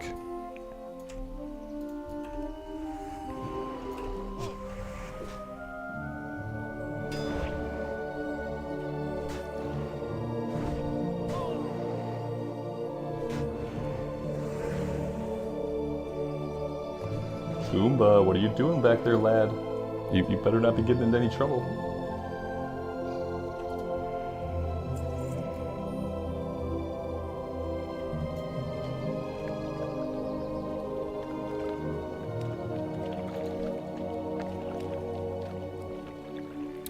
Tactically, it was a boring conversation anyway.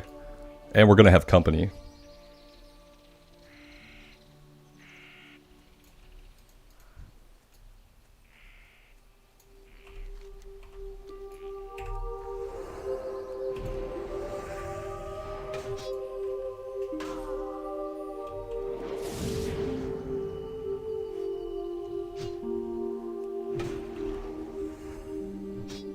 Oh, there's the heel.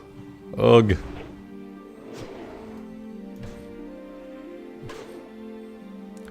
Coat of the puppy is a Jack Russell, although I think he's got some rat terrier in him because Jack Russells are supposed to have folded ears and his ears are super pointy, as you might have seen. Yeah, he's a terrier though, so he's gonna be like 12 to 15 pounds full grown. He's super smart. He likes to parkour off the couches and stuff.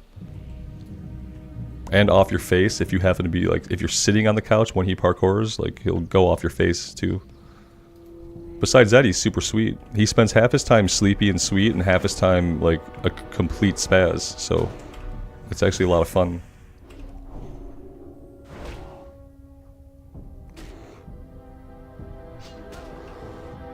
Rovasart, you like lurking in the streams? I like having you lurking in the streams. I really appreciate you being here.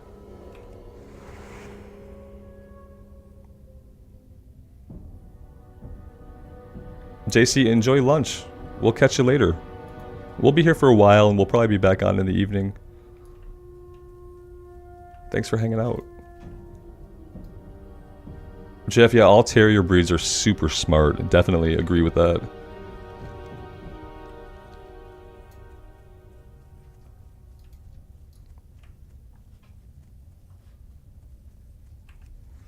Brother Jerry, he does like to dig holes. What we kind of do is like my son likes to dig holes in the yard too.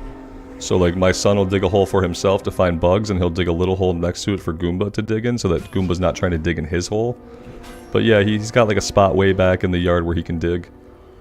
It's where him and my son can dig. And then, you know, I teach my son, you know, you dig a hole, you fill it up. It's like a Zen exercise. So you can dig all the holes you want, search for all the bugs you want. When you're done, you fill the hole up.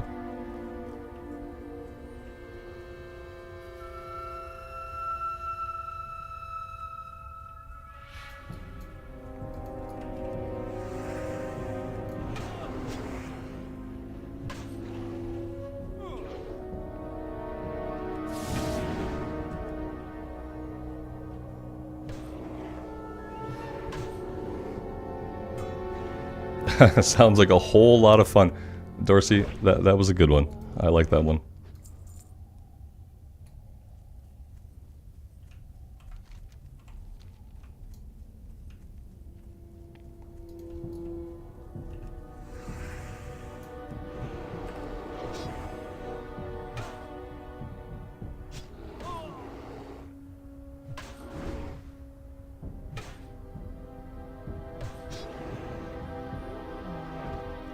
Dua, hello, thanks for being here.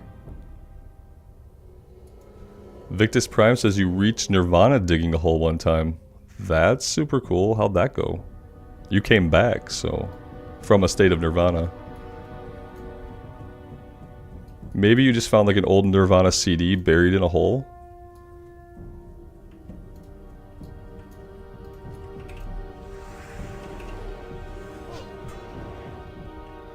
Tactical, I want like a Doberman pinscher. I want to get a big pinscher.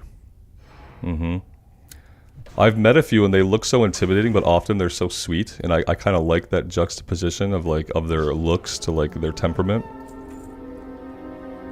I need a dog that looks scary as hell, but is like super nice. My blue healer's just crazy, so when I try to walk him, if anybody talks to me when I walk him, he will just bark and bark and bark and bark, and he makes you think like he's gonna kill you. I don't think that he would, but he acts like it.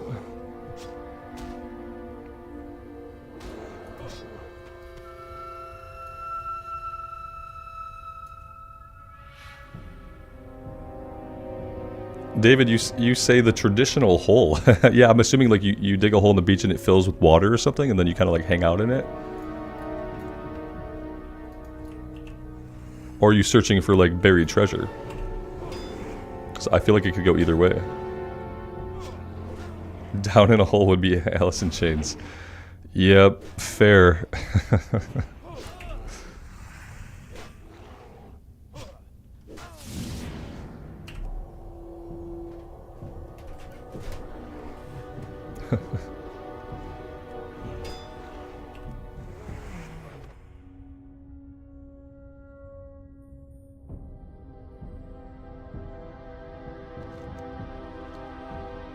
Alright, we're pretty close to where this guy is supposed to be. I guess I could actually like start to look for him a little bit.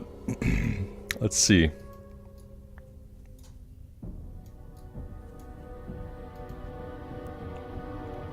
What is his name? Dale Bloodclaw. Okay, let's do a /target. Dale Blood. Let's highlight it. Let's copy it. Oh, we didn't copy it. Control Z doesn't work in World of Warcraft. How sad is that? Let's do target doll. I don't see him.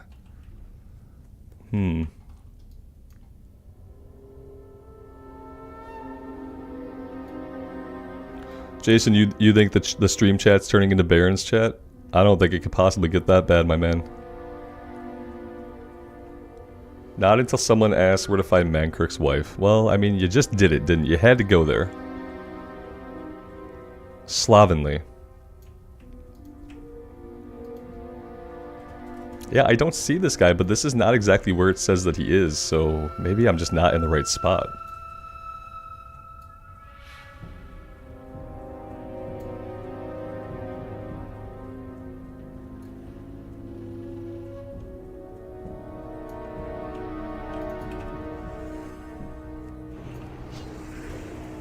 Austin, you think he patrols a little? Yeah, if he does, it must be like a very little, because oftentimes Questy will give us a little yellow line if they patrol, but maybe for this one they didn't. Unless he's like hiding right back here. Which, yeah, I don't, maybe he does patrol, maybe he's dead. But then again, I would, oh, you're right, he's definitely patrolling around a bit, my man. Yeah, absolutely.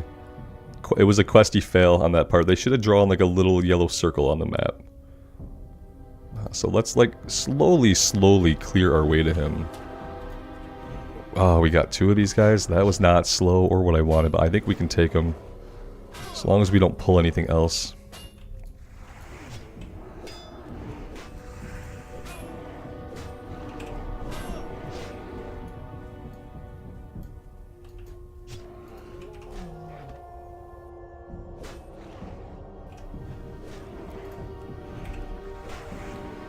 We went full Thunder Fury. Unbelievable. Mark him with an X. Probably would have been a great idea.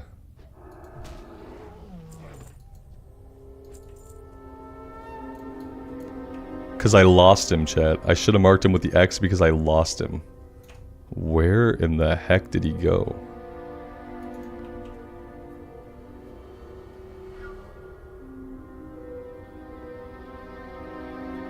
To Exiarchus, what do I think made mount collection a powerful motive for people to play in WoW? I'm not sure because I've never felt compelled to collect lots of mounts. I'm not really a big... I think that there are people who like to collect things. I think it's whether or not, like, if you're a collector, the idea of being able to collect a bunch of really cool mounts and show them off is probably super appealing to you.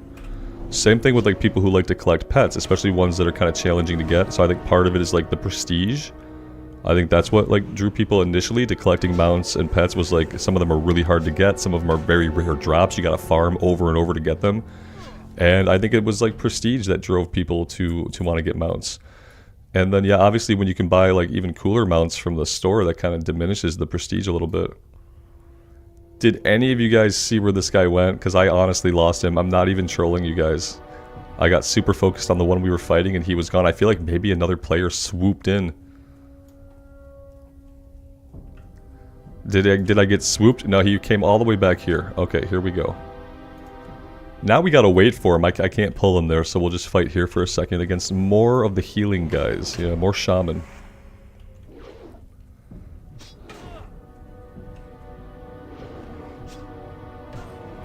Tactical, yeah, what I should do is I need to map my targets to my number pad when I'm tanking. So I go into my key bindings and I tell it to use my numpad.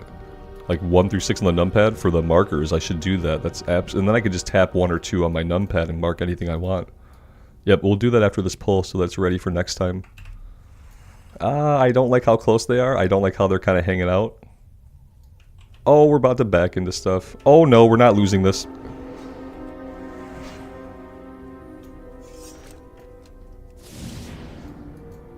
Okay, yeah.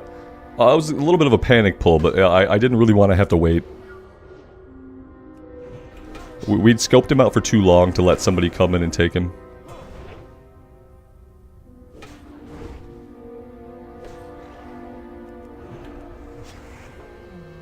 Park Chopo, I'm sorry that we did that to you, brother, but yeah, I scoped him out for way too long to have him taken. And I don't really want the bear either. Okay, let's check out key bindings. So, let's see. Target markers. Oh, it's bound. I do have them bound. That's how stupid I am. Moon is on 2, X is on 3, and skull target is on 1. So, if I target a guy and I hit 1 on my numpad, 2, 3, I can do that. Super cool.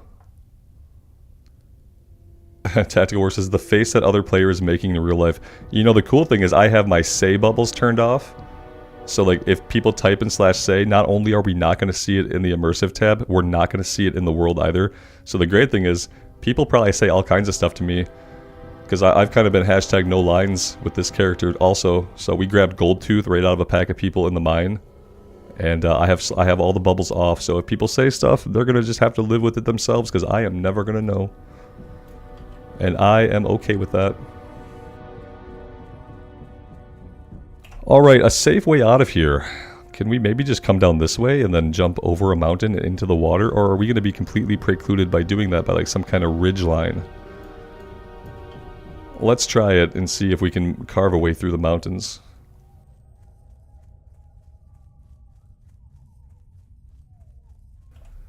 Yes, Jeff, I probably did avoid an interesting /S there, and like, I am definitely cool to avoid all that stuff because, you know, I don't want them to have to be embarrassed, you know, when they find out later that this is on YouTube. So I just spare people. I let them like have their moment that they probably have to have with /say, but we don't have to interact with it. Because I understand that sometimes people need to express their frustration. I just don't have to be subjected to it, you know.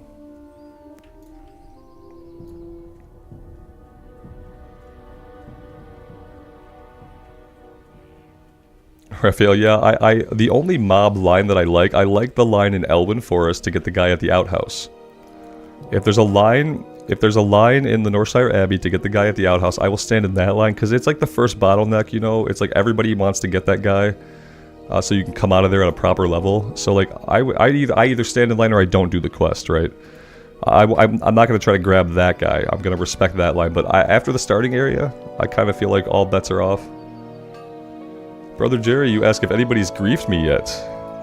Yeah, that's what they call it when someone gets you killed, purposely gets you killed. No one's griefed me. I haven't really seen any obvious griefing. I think that griefers go after, like, people like Kargaz, people who matter in the WoW community. And I am not one of those people. And I kind of hope that I never am, in a way. I don't really want to be griefed because somebody thinks that I'm going to have a big reaction to it. Because I'm not going to give them a big reaction, but I am going to have to re-roll, so I'd rather just not get griefed and be a complete unknown to these people. Nate says I'm scared of confrontation. Oh, it's this argument again. You think I'm scared of confrontation? Absolutely not. What I like to do is I like to avoid confrontation because I can get pretty mean sometimes, if I'm being honest. And I can really tear into people when they don't deserve it. And also when I anger, I get quick to judge, and I get quick to read and interpret stuff. So I try not to put myself in a situation where I'm gonna be like kind of PO'd at somebody's words.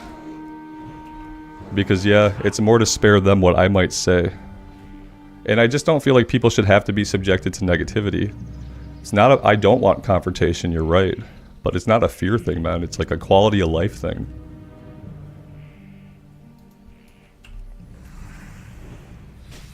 Fear is when like you're afraid to go into a burning building to like save a kid, or you're like afraid to stand up to a bully. That's a fear thing, like a real life thing, you know? Not wanting confrontation doesn't mean that you're fearful of it. It just means that you've made a choice. And Nate, man, I don't want anyone to be scared of me. I'm not a scary person. I don't want confrontation. I just said that. No one's scared of you either, brother.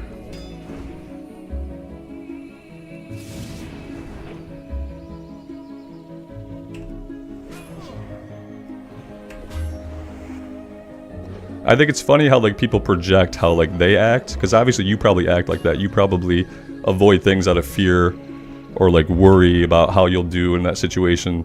And like not everyone's like you though. That's the important thing to keep in mind, is that we're all different. And we can all make the same choice and we can all make it for different reasons, you know. I hope that makes sense.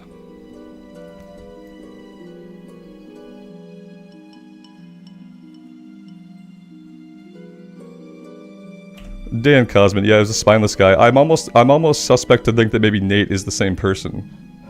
It's a very similar line of thinking. Or other than that, they're probably very similar people, you know. Because yeah, it was the same thing about not wanting to leave a group that I committed to. That's what it was, right? When you don't want to leave a group that you've agreed to be with because they change their plans, that makes you spineless. Yeah, that was what the argument was yesterday. They probably do laugh when I get mad. I hope they do. I hope that if I show my anger that it's at least comical. That's kind of what I hope for. That there's some comedy to be found in it. When I get angry, I do try to like be funny in a way, you know? So yeah, I hope that would be the case. Because I don't really want to express any anger at anybody. I don't have a big stake in that, you know?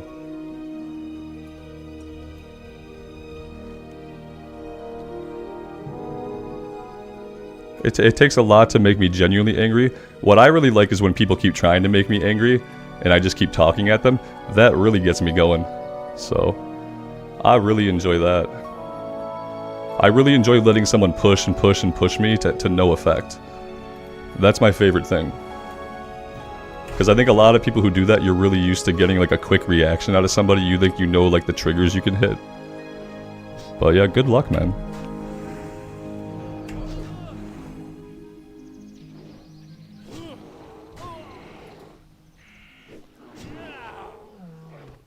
Judy Hops, you said that beautifully. Yep, exactly. Nate, I do, man, in more ways than one. Yeah, like you wouldn't believe. I hope you're enjoying your day, my friend. I'm glad that you're doing it here, feeding the chat, you know. Feed the algorithm, my brother.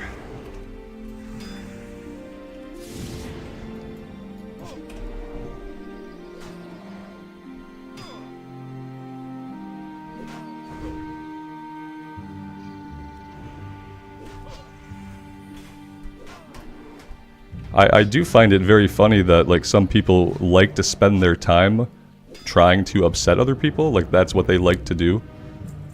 It's the same thing with griefers, you know, they get their rocks off by getting somebody killed. It's like there are people like that. And like if you're like that, that's fine. Like you're going to come up against some people that don't give you the reaction that you want. That's going to happen, but hey, everybody's different. I guess I don't have to understand it.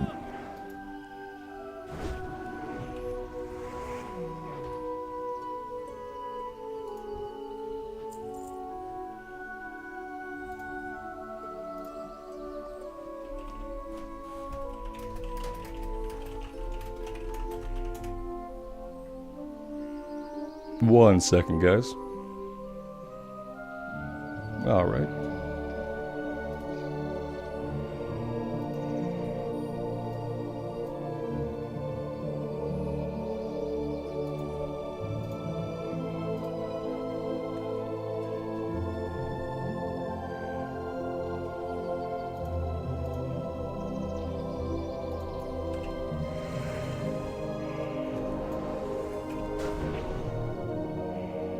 Herb, good afternoon, man. Thank you for being here. This is my actual name, Nate says. Come find me. Says every person who's super confident ever. No one wants to come find you, Nate. We don't even really want to listen to you. Nonetheless, come have to be in your physical presence. I wish you'd just chill, my man. Enjoy the show or leave. But, you know.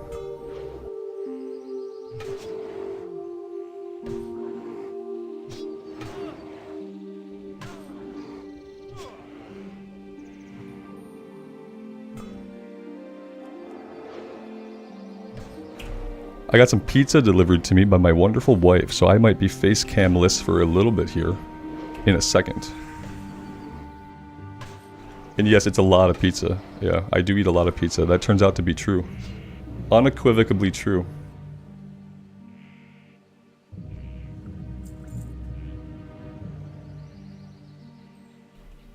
Johnny Hoover. Yeah, he's the internet tough guy because I think he thinks that I'm trying to be the internet tough guy. I'm just trying to have a stream. Yeah. It's interesting when I come up against people like this because like I encountered plenty of them in the classroom, but it was a little bit different because in the classroom you're like face to face, and it's like it's easier to shut things down.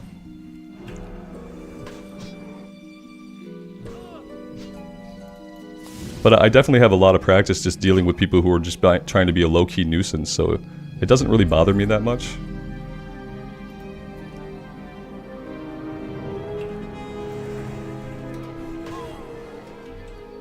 And it's funny, like, the more of an ass someone is being to me, the calmer I feel. As I watch them just spiral out of control, like, I just feel calmer about it.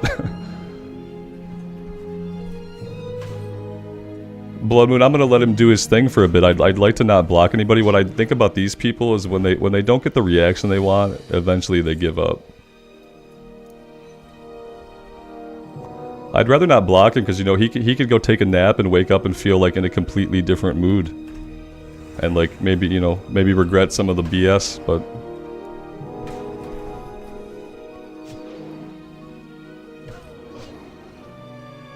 Why are your cheeks turning rosy? Because I get flushed, man. It's a physiological reaction to dealing with an asshat. Yeah, totally. It's about how you control your physiological reactions and how you comport yourself while you work through them that matters, dude.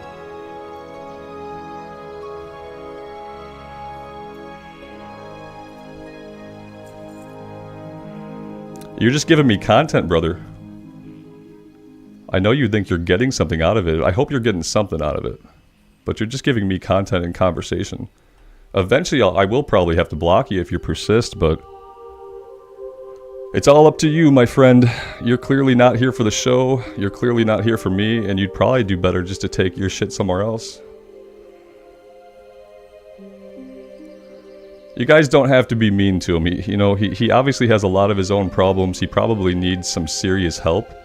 And he probably doesn't have a lot of friends, because anybody who acts like that and talks like that, even on the internet, probably just alienates everyone they come up against, you know? So we don't need to bash on him or anything here. I'm gonna let him run his course.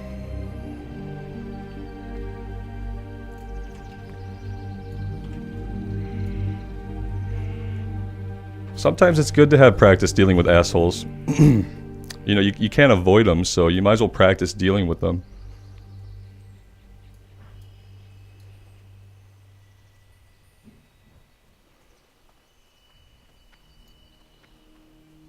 Yeah, he probably is a leech, Rafterman. You described a leech, and I can agree with that. But I got a lot to give, so it's okay. My thoughts on Diablo 4. Yeah, definitely. My thoughts on Diablo 4 would be like an on-topic thing. I am liking Diablo 4. I'm not like super stuck in it yet, but I think it's a pretty game with really awesome animations. The combat feels really smooth. It's cathartic to play, like you get into the action of like pressing your buttons and clearing the dungeons, and that's a lot of fun. The story seems okay. The side quests aren't very good or engaging. I don't really care for the side quest. Some of the public events are okay. But yeah, I can't really have too big of an opinion right now. I'm only like, well, we're level 25 or 24. But I don't think we're very far into the game for me to fully judge it yet. I'm enjoying my time, but I'm not like addicted to it or anything. So, there's that. Let's head to the Talon Deep Path. Maybe we want to get over to Stone Talon. I'm gonna go face cam free for a minute. I want to eat some pizza. It's just a frozen pizza, but it's gonna be delicious because it was made for me by someone who loves me. So I'm gonna go off here for a second and eat a bit.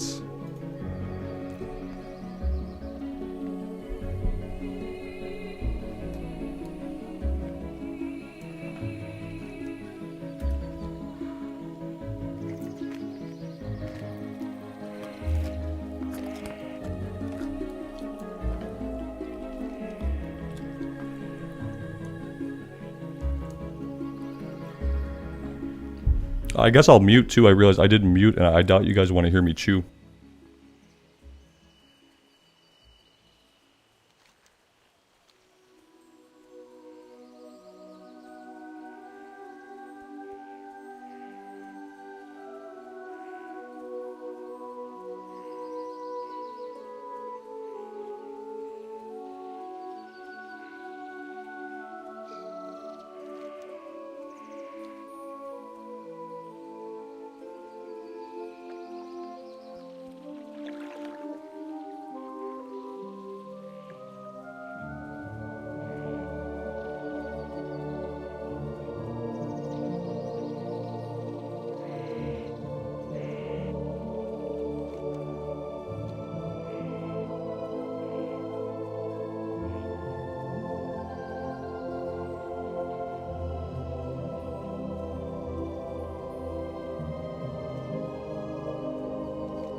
Trackpads, thanks for being here, for stopping by. I appreciate you. I'm eating a pizza right now, so that's why no face cam at the moment while I shove this pizza into my face. The best pizza in the world, Jay, is the pizza that's prepared with love and then given to me during a stream so that I don't have to stop streaming to get up and eat. Mm-hmm.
So it's sufficiently weird being here on an Alliance character. It's very jarring. John Watson, hey man, welcome to the stream. It is going well today. Yeah, I'm having a really good time. Glad you can be here for it. Just had some pizza, so if I have like pizza chunks stuck in my beard or my teeth, I wouldn't be surprised. My favorite classic zone. I don't know, I think Mulgore really sticks in my head. Just for like my memories. Jay, I told you about my favorite pizza is the one that gets made for me by my wife and brought to me during a stream so that I don't have to get up and stop the stream and eat. And it doesn't matter what kind of pizza that is. But that then becomes my favorite pizza. Because I'll eat practically anything. I'm not very picky.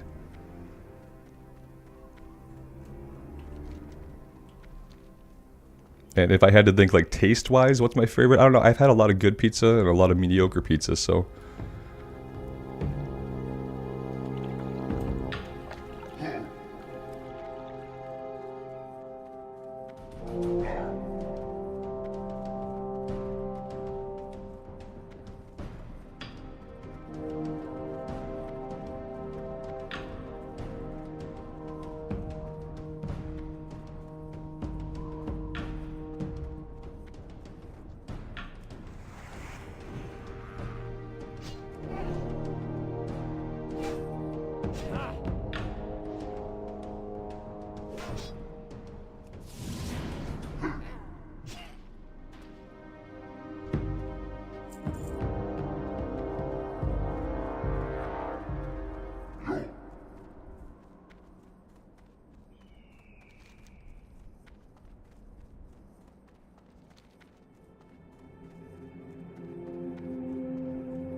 Marshall, if you're broke in game, would any gear work for the time being? Yeah, I mean, you're basically always broke in the game, so you just equip whatever you have, whatever you can find.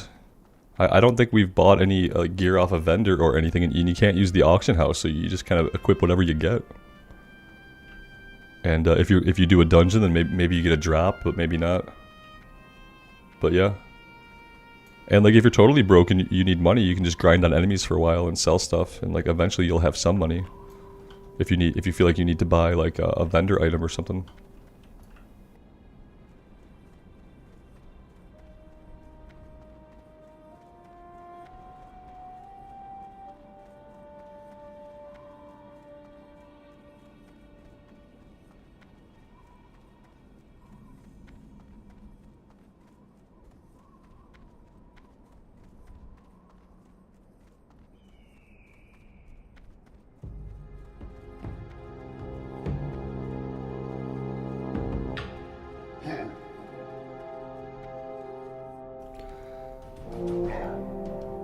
AO asked, do we play retail hardcore as well? I don't play retail really at all right now. I don't think that there's a really big scene for retail hardcore right now. The big scene for hardcore right now is Classic Era on the Bloodsail Buccaneers server. That's where everyone's doing the challenge. And I'm sure there are people who do like retail, like Iron Man runs and stuff, but I've never done anything like that in retail. I'm convinced that in retail, especially if you level through BFA, you're at a higher risk of getting killed than most classic zones. Good luck. Because of the mob density in retail is absolutely nuts. And the classes aren't overpowered anymore because of all the rebalancing they've done and level scaling. The fact that in hardcore, in retail, you can't go into an area with lower level enemies makes it a really challenging proposition to think about like a hardcore run. So I don't really know how fun that would be. Alrighty then. Hi, how are you? You have a great day now. Okay, so this guy gives us the Alliance quest to kill the loggers and the deforesters. Similar to the Horde questing that we would get from outside here.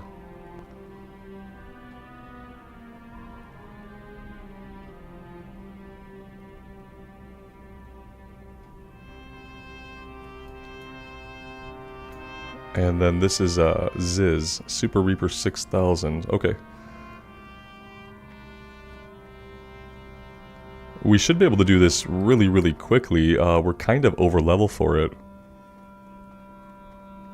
But we should still get full quest XP.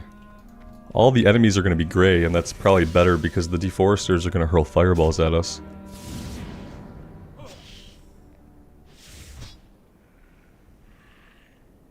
Austin, you're going to get some work done? Right on, man. Get some work done.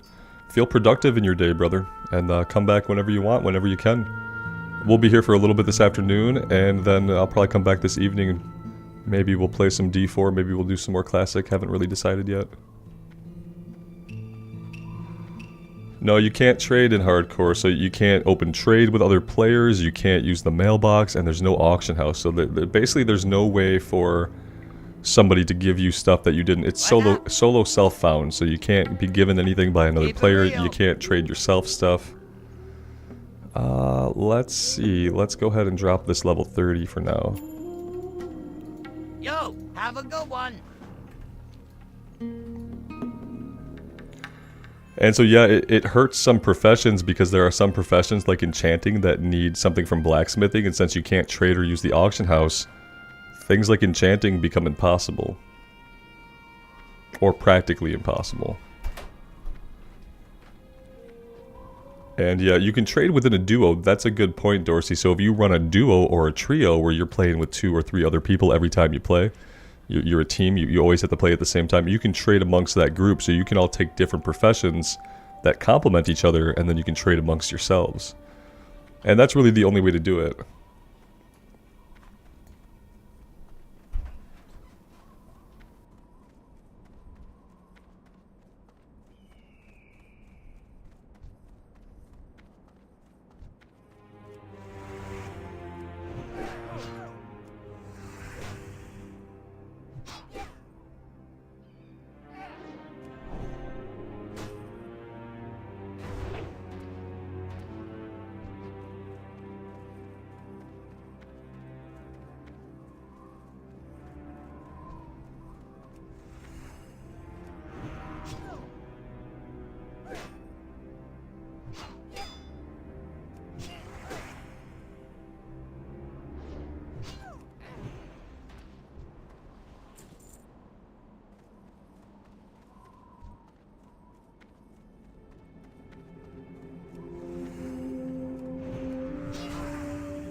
Lael, afternoon. No problem with the caps. Thanks for being here. I appreciate you joining the stream.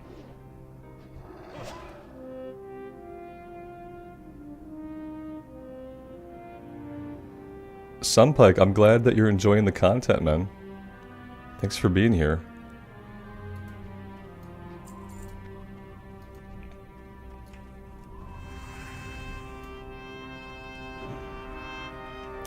Blood Moon says payback for the shaman that died here. Yeah, absolutely. This is the spot right about here. Somewhere right near this hill is where we lost our first hardcore character, the shaman, level 19. Dead somewhere right in this area, but we were level 19, so these guys should not trouble us now. It's just pure payback. It was a couple of deforesters that respawned that got us. They hurled a couple firebolts and that was it.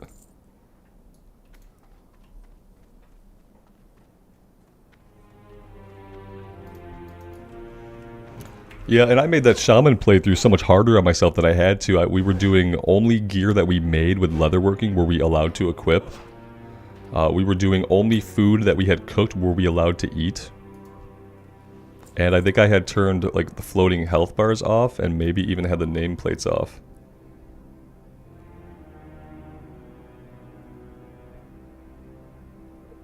Auntie, there's a Robert's coffee chain in the Nordics, kind of like a Starbucks. You reckon that I'd like it because of the name? You should reckon that I'd like it because I just tend to like coffee. But yeah, that's interesting. Mm-hmm.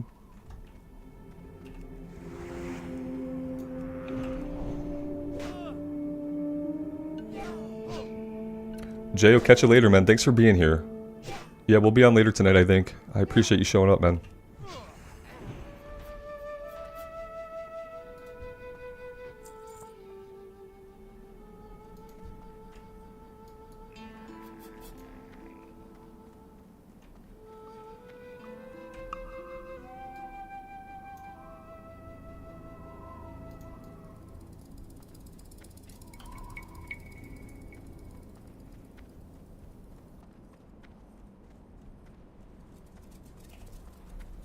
Alright, let's ascend the rig and we will try to get the plans from the operators.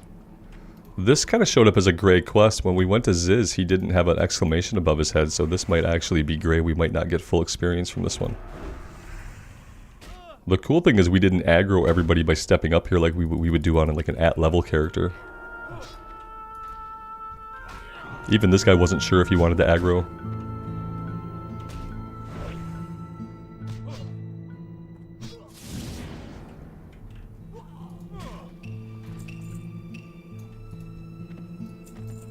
There it is. We can jump right down, and now we need a few more deforesters. Actually, we need all of our deforesters. We haven't come across a single deforester yet. It's a little bit weird, but okay.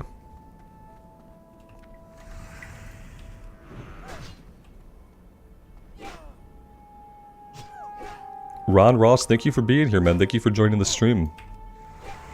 I appreciate that.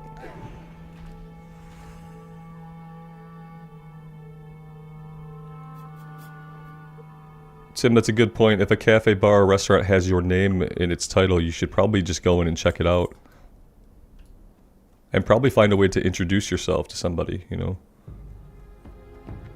Maybe they'll just assume, like, you own the place.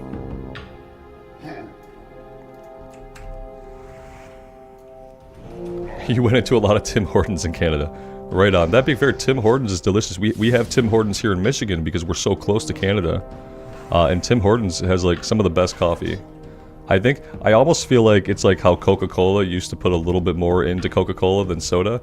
Sometimes I feel that way about Tim Hortons coffee because like there's something about it that it doesn't taste like coffee from anywhere else.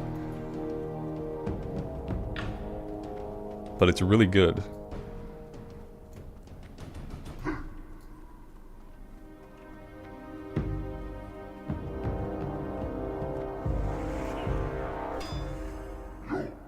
Lael, yeah, if you introduce yourself with your name and the place is named after you, you might get a free something. I don't know.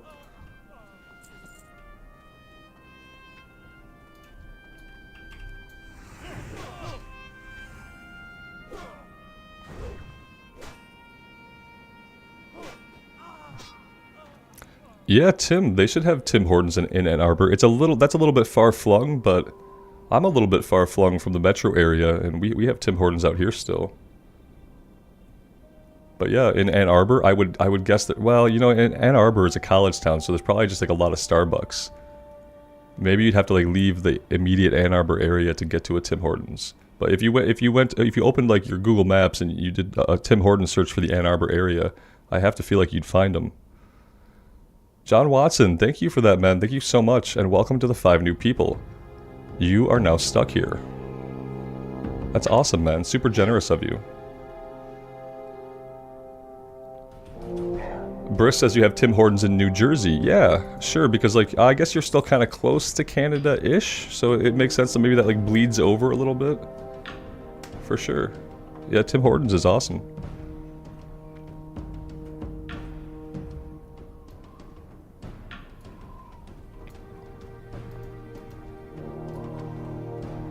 And the really great thing about the gift memberships is like it's not recurring. So that's what I like about it, because I hate stuff that recurs. I hate stuff where you put like your credit card in and then it just keeps charging you every single month and it doesn't ask you and it just does it. I hate that. So like the gift memberships are awesome because they're one and done. So it puts it completely in your hands. And that's really cool. Lael, I think that Tim Hortons coffee tastes better than Starbucks coffee. But I don't drink like coffee drinks and stuff like that. I just drink like coffee with a little bit of cream in it, a little bit of milk.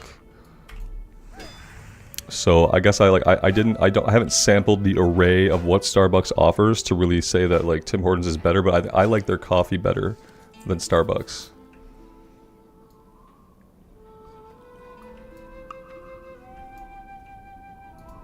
Blood Moon, yeah, it's easy to get into subscription things, then you forget about them.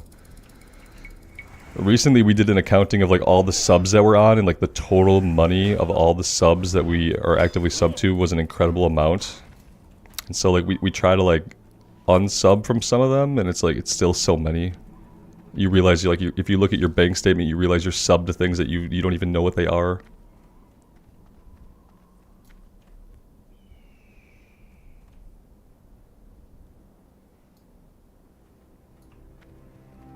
Mihai, that's a great question that you'd think I would have the answer to, but since I just started streaming 3 days ago, I don't know the answer to that, but I'm gonna find out. I immediately want to say that I don't think so, just because of how YouTube works. But it's a really good question. My inventory is full, isn't it? Ooh, where can we go? We have a vendor over here. Yes, we do. Yeah, I need an inventory is full emote. I need to find myself an artist because I got some ideas for some emotes. A burgeoning bag overflowing with like crap because I haven't sold would be like a good emote for you guys to spam at me whenever my bags are full and I don't notice.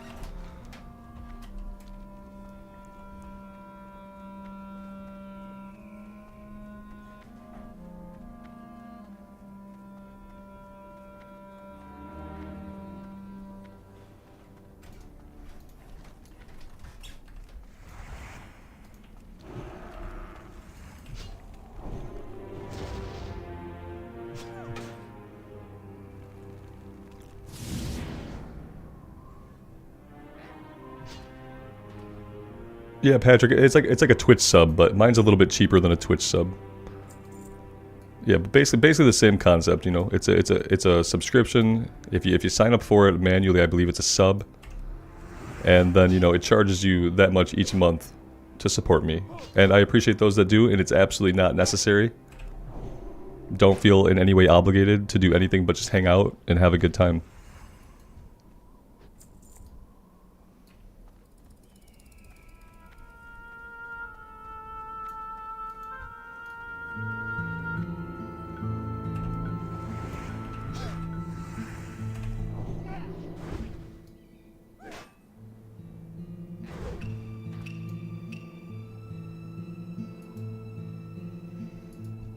Lael, another good question that I haven't done the research to know the answer to because of being so new to this and still just like feeling it out.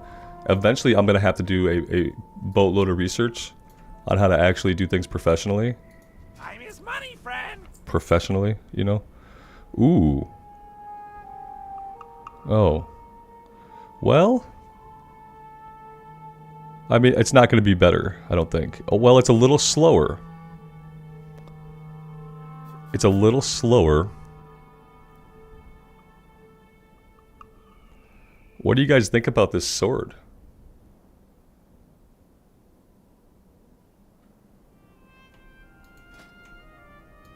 Oh, damn, that is a big sword. Yeah, what do you guys think about this compared to what we have? I feel like it's probably not much of an upgrade. It might be cool to, like, level up our swords with, though, because our sword skill's probably getting kind of low. I think I'm going to grab it. It's a little bit slower than what we have. Yeah, it's a gold and 42 silver, but we have a lot of gold. We're not going to have the same gold cost for our mount that other classes are going to have, so I feel like it's kind of okay. Alfonso asks, without counting streaming, do I have another job? No, I don't. I have a really lucky life, and I'm very fortunate to be able to just do the things that I love in my day, and streaming is one of the things that I love. Making YouTube videos is a thing that I love, so I've been really lucky for the past few years to just pursue what I love and live my life. I have an amazing wife who has a good job that she loves, and so she's been able to just support me to this point and get me where I am today. So yeah, I'm just really lucky and grateful. And then I have you guys, and you guys have always been awesome. It's been an amazing journey on YouTube to get to the point where we're at now. But no, I don't have anybody else besides Google sending me a check each month, so...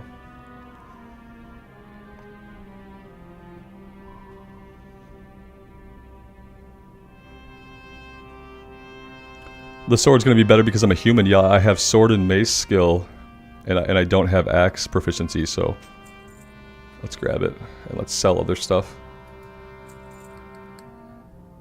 Patrick, she supports my gaming business and hobby. Yeah, definitely. And I've supported her at times too, so there was a time when we first moved to Kansas City that she didn't work and I worked, and she was taking care of the boy and stuff like that. So yeah, we take care of each other and help each other achieve things that we want to achieve.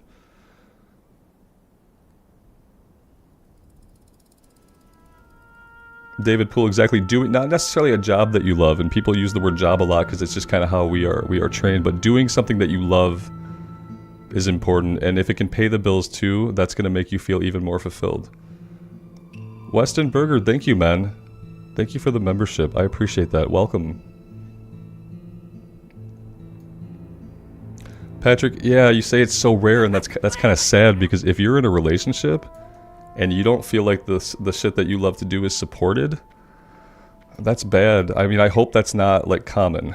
You know, I understand that sometimes it is. Sometimes, you know, you're not really aligned, but I don't want to believe that should be too common. If you love something and you have a plan to pursue it, and you have a partner in life who's agreed to be your partner, then, like, as long as the thing isn't, like, reckless or harmful, then that person should be there to kind of help you and, like, support you with it. And that doesn't mean you can always say, honey, I'm going to quit my job today and I'm going to go do this. You know, obviously you have to, like, take steps, right? To get where I am now has been a lot of time and a lot of steps. And yeah, but always be with somebody who's going to support you and, like, surround yourself with people who support you and the things that you love to do. Sword skill's going to be low. Yeah. Exactly, it is going to be low. Let's get this out to our bar in case we need to, like, finish somebody off. We'll just switch over to the axe. Let's increase our stamina here. Let's eat some buff food over here, and then we will be good to go.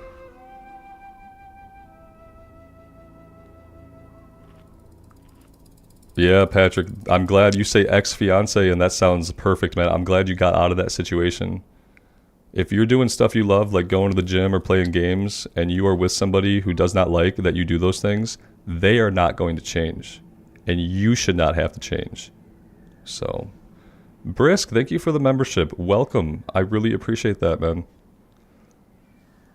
Ab asked, does my wife play WoW? She played WoW during Mista Pandaria. And she got super into it, and then we had my son. Right now she plays single-player games, so I watch her beat games on the Xbox. We've done a Witcher 3 playthrough, we've done Moonlighter, we've done Hogwarts Legacy.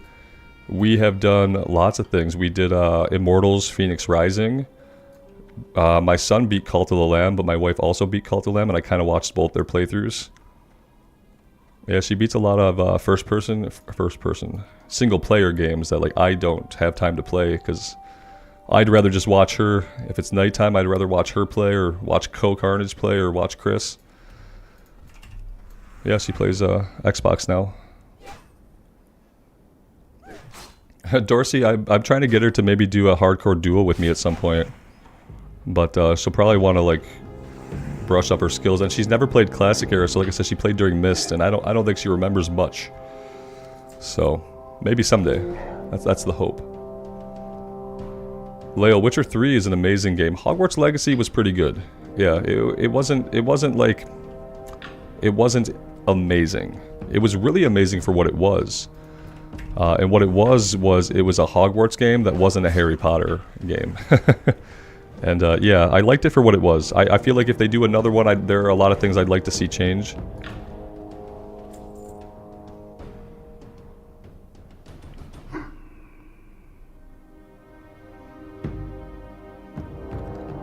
Ty says, it's nice to enjoy a WoW streamer who isn't loud and obnoxious.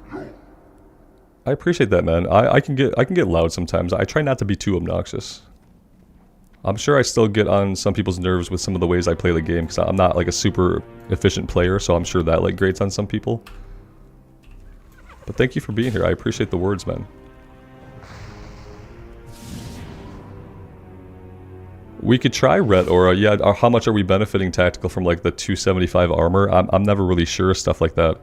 We went with Ret Aura for a bit. At that time it was dealing 5 damage. This is going to cause 8 damage to anything that hits us. It'd be a little bit of extra damage, and yeah, I don't know how much the armor really matters. I did get jump scared once, Dorsey. That was probably pretty loud, yeah. Dustwallow Marsh in one of the Tauren tents.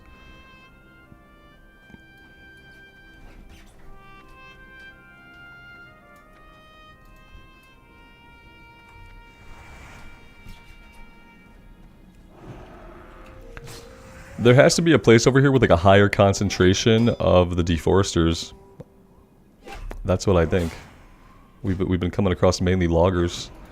If I were super focused, we could probably be done with this one already. I need to start like only targeting deforesters here.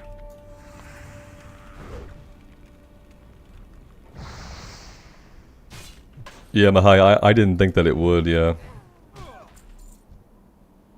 What removes ads on YouTube, I think, is being a YouTube premium subscriber. So they want you to, I think, subscribe to YouTube. I have a premium YouTube account that I watch YouTube on, and that gets rid of ads if you pay YouTube directly. And I think it's like $11.99 a month though for the sub. It's like, oh great, another sub that's gonna come out of my account, right? The speed on the sword is really slow. It's 3.4, so the axe was 3.3, and I thought, hey, this is slower. We're supposed to want a really slow weapon, so I think this is going to be good. And we're killing these guys pretty easily because, you know, they're gray, so I don't think we're going to have to do any weapon switching here. 104 out of 140. That is low, but since the enemies are so low, it doesn't really seem like it matters. It's a good place to be skilling the sword up.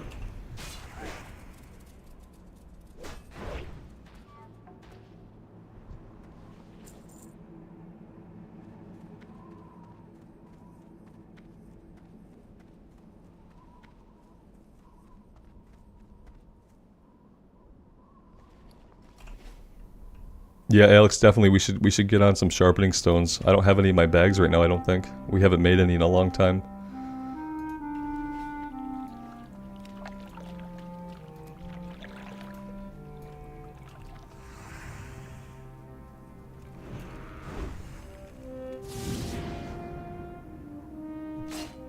Track Pants, you just started playing Star Wars The Old Republic, and you're loving it so far on free-to-play. The stories in Star Wars are amazing. And the great thing is, like, you get an awesome story based on the class you play. You get awesome, like, characters that, like, come along and help you in combat, like your party members, and they have stories. And yeah, I played SWTOR when it first released. I played an Imperial Agent, and the Imperial Agent story was absolutely amazing. It was a great slice of Star Wars story that I was super happy to get to see. I tried to do a recorded series of SWTOR like a year and a half or so ago, but all the music is so copyrighted that like I would have had to mute all the music in the game, which would have been a big downer, and it kind of goes against like why I play games. Like I want you guys to feel the music and the immersion and stuff, and like yeah, I put up episode 1, it got hit with a bunch of copyright stuff, and I was like, okay, can't do that.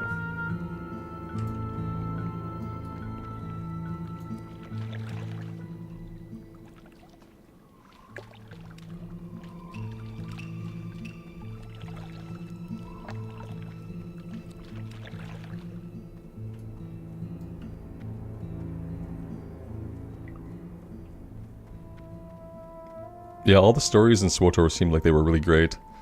You know, it was also a lot of fun. Hutball. I remember playing so much Hutball when the game first came out. I don't know why it was so fun, because I'm not usually a PvPer, but Hutball was amazing. And I think if PvP were more like that, like less just fight and kill and more like Hutball, then I'd probably PvP more in a lot of games. So yeah, Hutball was really cool.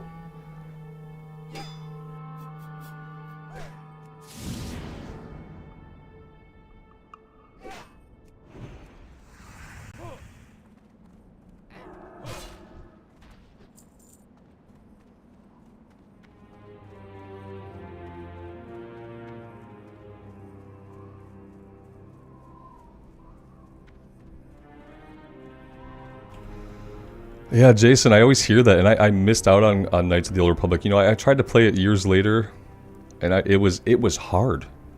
I often wasn't sure where I had to, it was like playing like an old school JRPG where you had to go run around and talk to everybody to figure out what to do, except that everybody was like, it seemed like a big world. Man, that was a game like I wish I could have figured it out and been good at it, because it seems like it would have been amazing, and I kind of missed the boat on it. Is the Coder remake deleted? I think they did cancel the Coder remake, unfortunately. How amazing would it be just to get... I could actually experience the game this time around if they did a Coder remake. But I think it got canceled. I haven't heard anything about it at any point recently.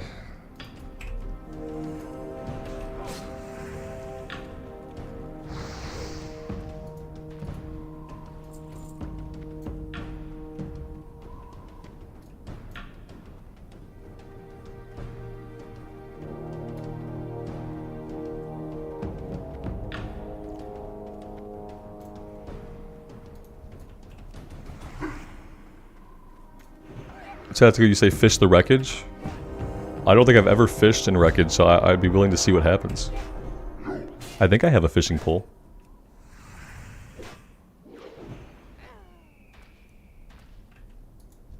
Brother Jerry, I never played Dark Age of Camelot, but a couple of people in my guild back in the day, they really liked it. The only MMO that I really played before WoW would have been Final Fantasy XI.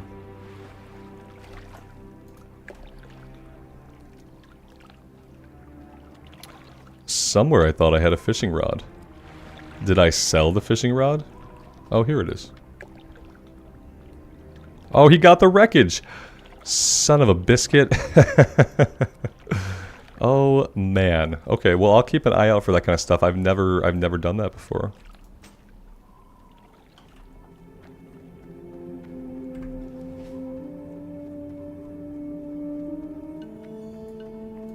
Yeah, I was too slow on that one.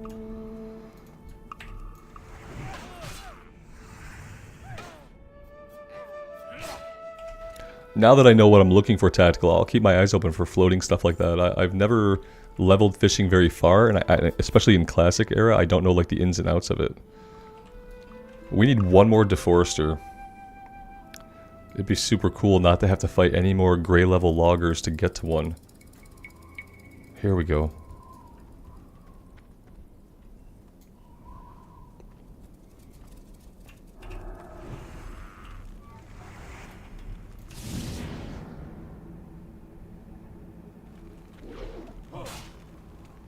We're gonna get the robot. Well, we don't need the robot, so...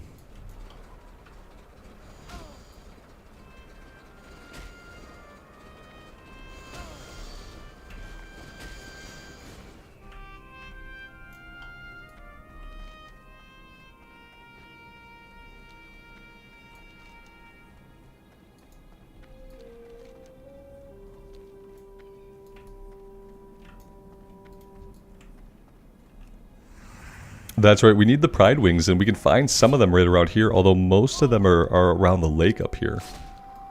But yeah, I forget a few of them do fly around here. Every time I'm on Horde side, I wonder why I don't have a quest to kill these guys, and it's obviously because it's an Alliance side quest.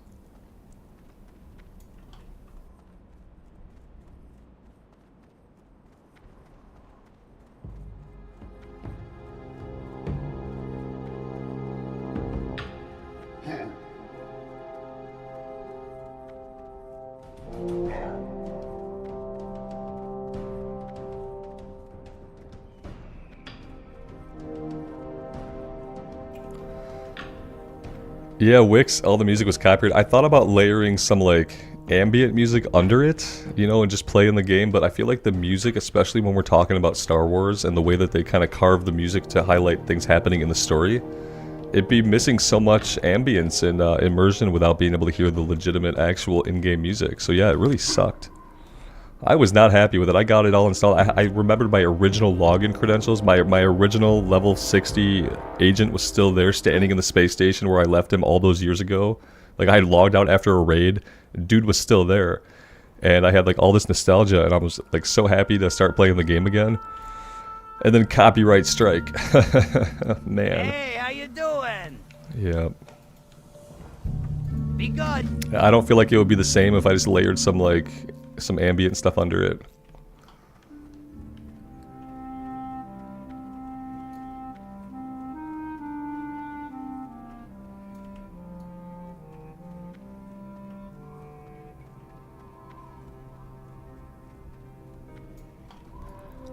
Yeah, track pants. I think we're going to that lake eventually. This one right up here, or are you talking about the one over here? Because there's a lake here too that we're gonna visit pretty soon. So we have some fighting to do up that way.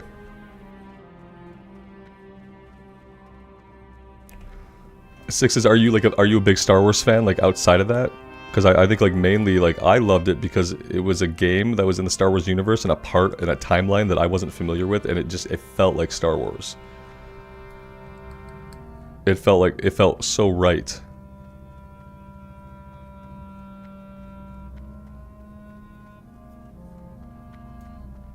But I can see if you're not a big Star Wars fan, or if you're like some people who like Star Wars are very particular about which Star Wars they like.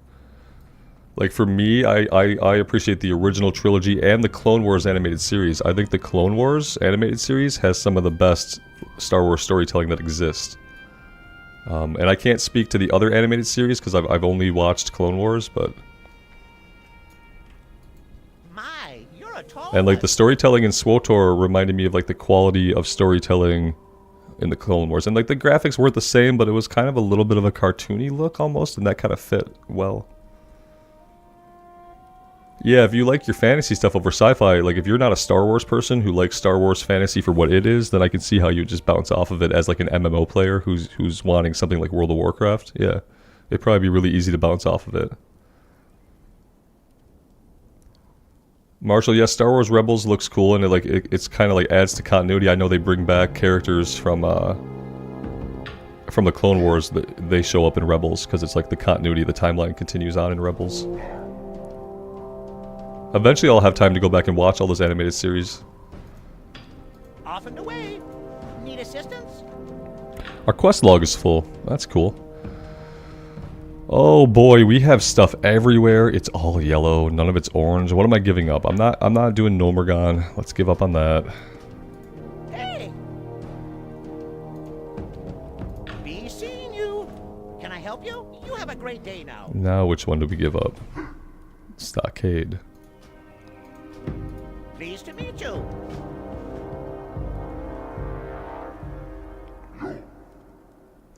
Ghost, I've tried to get into Guild Wars 2 3 times, and I couldn't get into it either. And I can acknowledge all the great things about Guild Wars 2 and how cool like the open world stuff seems to be. Ultimately, what put the nail in the coffin for me is like combat was really boring and easy, right?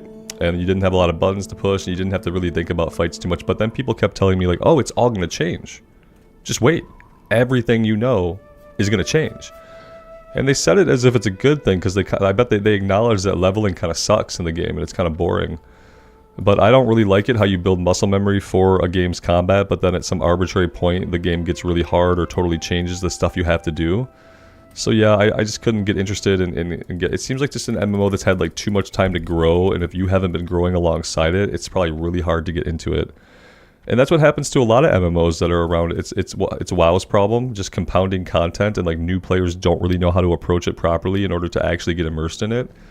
And that was kind of what I felt with Guild Wars. It's like I could have made myself keep playing it, but I wasn't getting sucked into it the way you want to as a new player. Ghost, you don't like the combat in FF14? The thing about FF14 though is like you're kind of there for the MSQ story. If you're a person that likes JRPG stories, or like you have a fondness for Final Fantasy, Final Fantasy XIV story is the best personification of what a Final Fantasy story is, in my opinion. And it's such an amazing story with such good character development that unravels slowly over time. And the way they build up the universe and they build upon the story is like really, really good. But yeah, the combat is what it is, right? But I feel like with FF14, like if you're stuck in it, you're stuck in it for the MSQ. And then maybe people like to raid, you know, obviously there's a big endgame culture there too.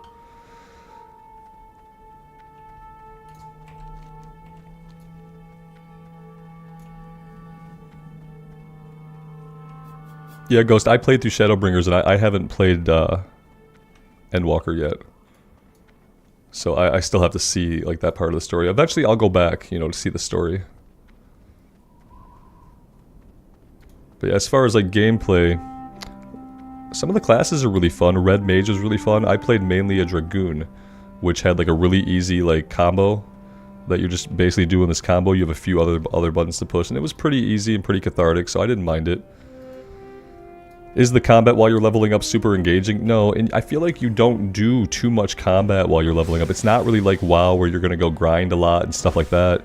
Usually for objectives, you're only killing a handful of enemies, and like unless you're doing dungeon content or raid content, then like the amount of fighting you have to do in FF14 often feels a little bit minimized, which is okay because like you said, the combat itself is not super engaging. So minimizing how much you have to fight is kind of a good thing for the game.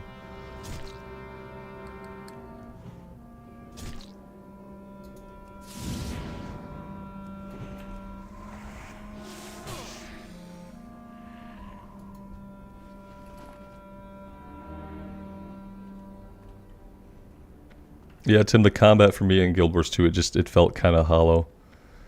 I didn't feel like the choices of buttons I was pressing really mattered for the most part. There was melee moves and there were ranged moves and there were different weapons and I only had like 6 buttons to push and I just didn't draw me in. None of the classes really seemed to draw me in. We are full here and I probably should have sold one more time before coming over here because we're picking up venom sacks. Tactical, you say I gained 1,000 subs recently? Oh yeah, I don't know. I haven't really looked at my metrics that closely recently. I feel like, you know, YouTube doesn't really reward creators for like anything short of 100,000. Like, you can get monetized at 1,000 subs. So that's when you qualify to ask them to monetize your channel. Is you got to hit 1,000 subs and you got to have a certain amount of watch time within the year. And so at 1,000 subs you can get monetized. And then after that, they really don't really care what you do. If you hit 1,000, if you get 100,000 subs, they send you a little plaque. But yeah, so I don't really think about it too much because I'm like, my sub numbers go up really, really slowly. My son asked me when I was gonna get my YouTube play button for the 100K, and I'm like, I'll probably get it by the time I'm 75, man. I'm like, what's gonna have to happen is like, if you want that play button, I'm gonna die and you're gonna have to take over the channel. He told me he would miss me a lot when I was gone, but that he would love to run my channel for me. The mind of an 8-year-old.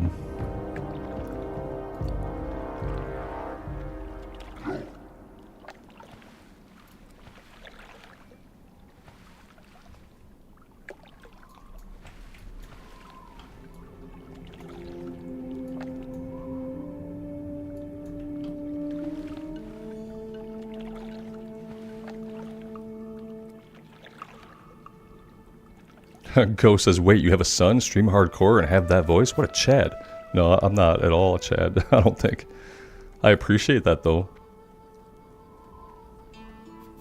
Yeah, my son is 8. Well, he's gonna be 8 in July. I guess technically he's 7 right now.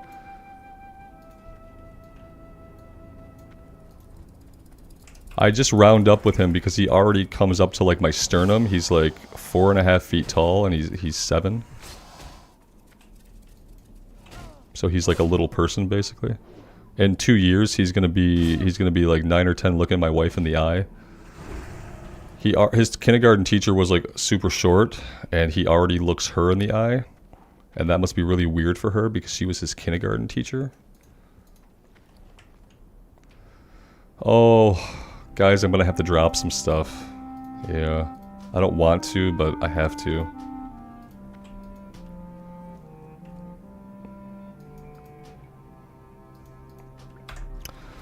Alright, let's see if we can get the rest of these without filling up our inventory 17 more times. Austin, welcome back. Thanks for being here, man. Blood Moon, enjoy your nap. Yeah, that sounds awesome. And we'll see you later. Thank you for being here and hanging out. Weston Burger says you will hit 100k soon, Robert. I appreciate that thought, man. I appreciate you putting that thought out there into the universe for me. You know, I make it a habit to every day I try to ask for the things that I want. You know, I'm asking the universe, I guess. Some people ask God, we have like specific ideas, but I do try to make a habit of like asking for things that I want and kind of putting the thoughts out there in the universe. And I do that at least once a day. Sometimes I ask for like long-term goals, sometimes I ask for like certain attributes of myself, like I ask for patience and understanding, but yeah, I think it's useful to kind of put ideas out into the universe that you want. And then not only that, but you have to kind of like imagine how it feels to already have achieved that thing, and I think that gives the universe a clearer idea of what you want when you can kind of like embody the feeling of already having succeeded, and you kind of tell the universe how that feels. Then it can help you out a lot more usually, I feel like. Asking the universe, you read The Alchemist? No, I'm not, I don't think so. Asking the universe, the way I say universe so that I don't have to say God. Because God makes people think that I'm talking about their God or someone else's God or this person's God. So I avoid that word when I'm talking about it to people, if that makes sense, because I'm not a religious person. But I absolutely have belief. And sometimes that's hard for people to square. If I'm using the word God, then people say, what religion are you?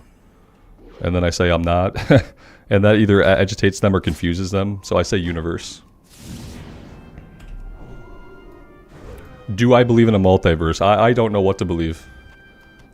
I try not to think too hard about that because I don't want to give myself like an existential crisis. We get into talking about, do I believe that this reality is the only reality? I don't know how to answer that. I don't even know what this reality is or how it's constructed.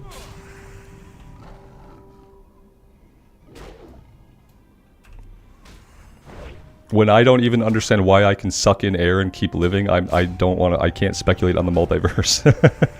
I don't know enough about string theory or M theory to speculate on the possibility of different universes that exist at the same time.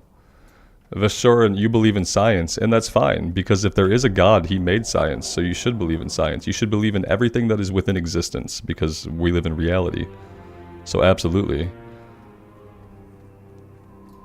Science and God don't exclude each other, you know? It's not a one or the other thing, my man. Not at all.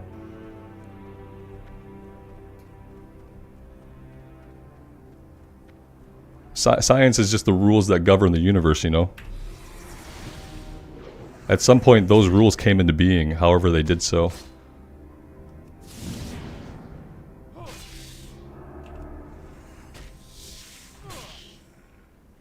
Weston, you think I'll hit 100k because I love what I'm doing? Yeah, I kind of believe that if you love what you're doing and you keep at it, you can accomplish basically anything if you have support from the people that are around you.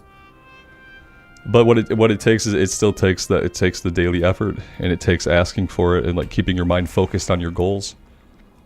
And sometimes that can be really, really hard in life, you know.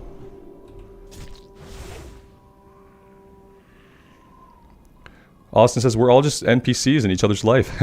That's existential crisis stuff, my man.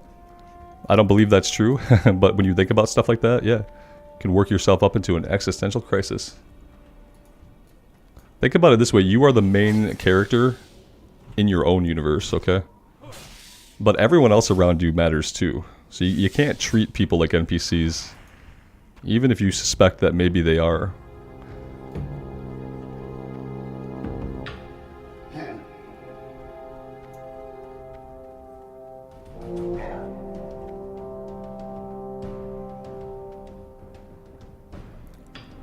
Johnny Hoover, the Alchemist, talks about how the universe conspires to give us what we want. Yeah, I probably would enjoy that because I don't know if it conspires to give us what we want, but I think that like if you ask for things, there is a way that you can be given them you can be given help, right? If you ask for help and you ask for things in a genuine way and you kind of try to portray that thing that you want as something that you already have, I think you can achieve things. I think there is self-actualization and self-realization with some kind of divine assistance. Whether it's God or the universe or whatever else. Or it's science. Science helps you, you know?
Ghost, says there's a Greek philosopher who said if you hang around lame people, then you'll start walking with a limp.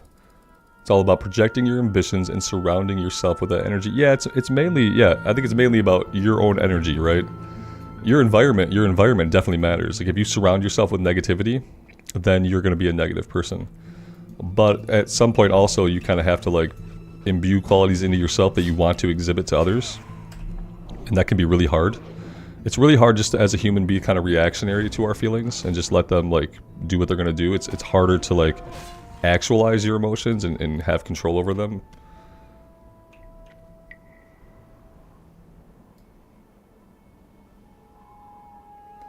Yeah, Tim, that's great, man. That's exactly kind of the thing I'm talking about. Like, because you ask for things and like it all goes into the universe, you know, and it often doesn't matter who you're talking to as long as it's someone that you can talk to.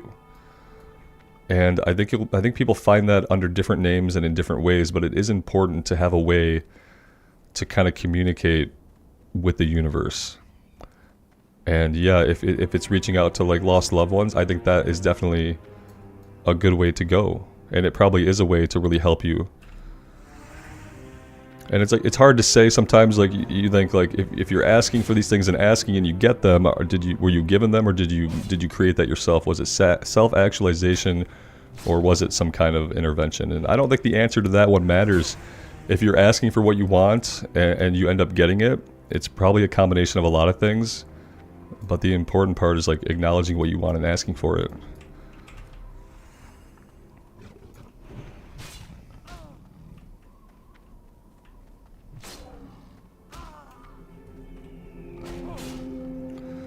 Dan, I think a lot of people feel like that way, what you just said, that getting your goals and achieving them by asking for them is too good to be true.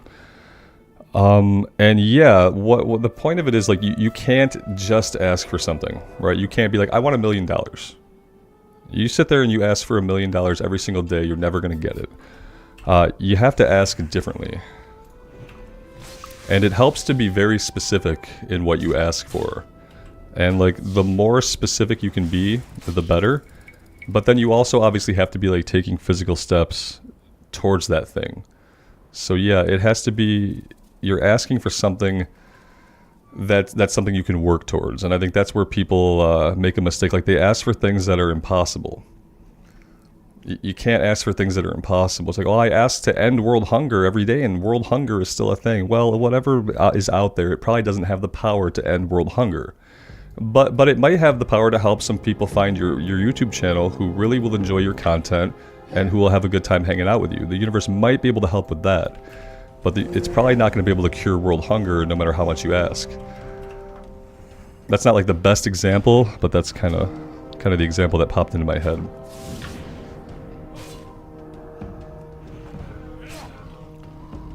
Rafterman, yeah, it's kind of like that. Yeah, asking for it, manifesting it, believing it, but then you have to take action. You can't just sit back on your laurels and be like, well, I pray every day, I'm going to be given these things, right? You're not. You have to get them too. You have to pray to the YouTube algorithm. Yeah, oh, sure. I mean, it's just putting it out there into the universe. I think it would be easier for the universe or a god to affect the YouTube algorithm than to cure world hunger or stop all wars. Yeah. So you ask for something kind of realistic and you work towards it and you'll probably get it.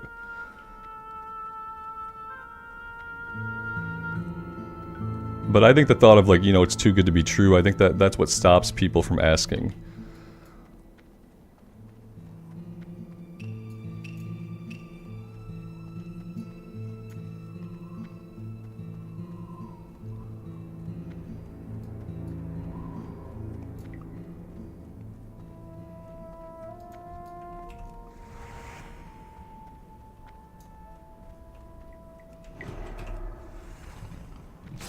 Ooh, I don't want two of them.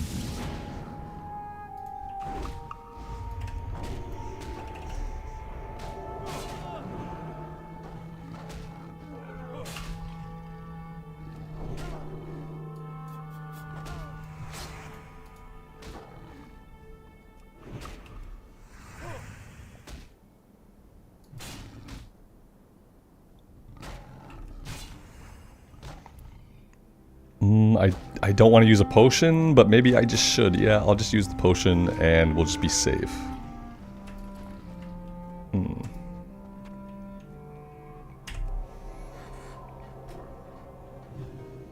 Stoicism is being virtuous. That's the source of happiness. I think that being virtuous, being stoic, it always helps with like a lot of things, because it's like just the ability to control like your reactions and how you interface with the world. And even though sometimes like things can be like super troubling, like the reaction that you have to trouble doesn't have to be like erratic or like big reactions. You can have little reactions to big things. And I think like when it comes to dealing with like the bullshit of life, especially, like the smaller you can make your reactions to the stuff that happens to you, the more stoic you can be, like probably the happier you will be. Because it's easy to let like little roadblocks and bumps in the road become like these huge things. And the trick is to kind of like make sure you minimize them. When I step out my door in the morning, I remind myself, I say anything could happen out here. Good, bad, anything could happen to you. You have to like work through whatever happens, you step out this door. And you have to kind of, then I ask for things like focus, I ask for attention, I ask for patience, and I kind of try to make sure I focus on the attributes that I'm going to need to walk out my door and not run into a bunch of problems that are going to overwhelm me.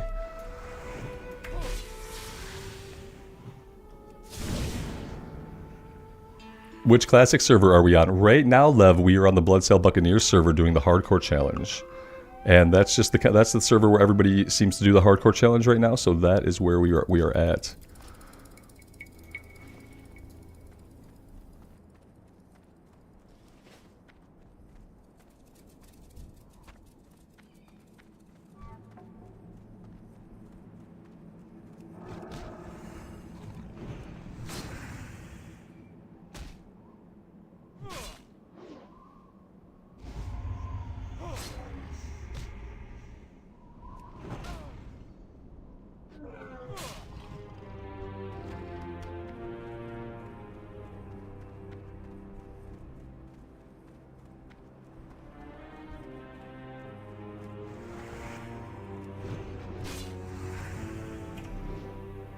Sour Mouse, thank you. I am having a great day. It's been a really good stream and everyone's been super kind. We've had some good chats. Thank you for being here. I appreciate you coming to the stream.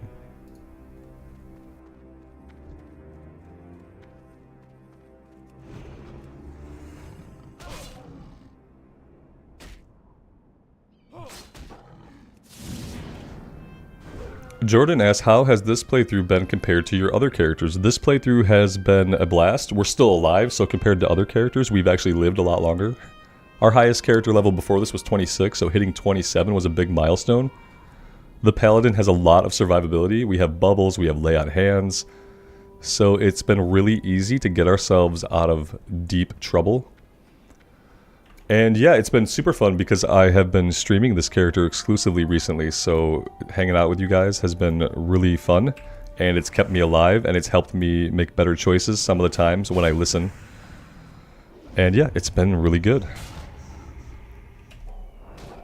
In hardcore, your favorite class is usually like the one that you have alive, so there's that too. Any upcoming games I want to try like outside of WoW and Diablo? I don't think there's anything big on my radar unless I've like missed some big like usually like if there's like an open world RPG or something like that, I would be down to try it.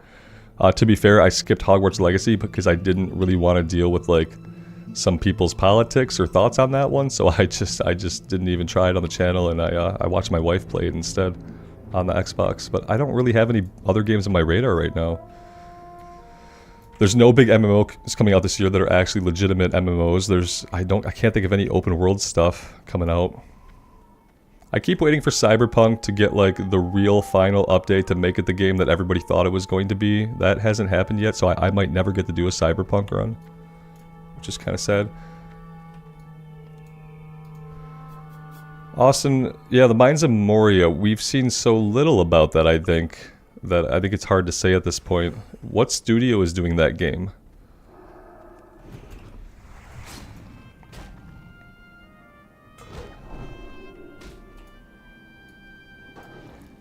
Judy Hops, the new Assassin's Creed game, does that have a release date of anytime soon? I just saw like a little bit about that game the other day, but I wasn't sure that that was coming out anytime soon. And I haven't played like any Assassin's Creed since Assassin's Creed 3. So, yeah, I tried a little bit of the Viking one that came out recently and just didn't dig it. It didn't feel like Assassin's Creed to me at all. It felt like an open world Viking game, which is fine. I just didn't really get into it.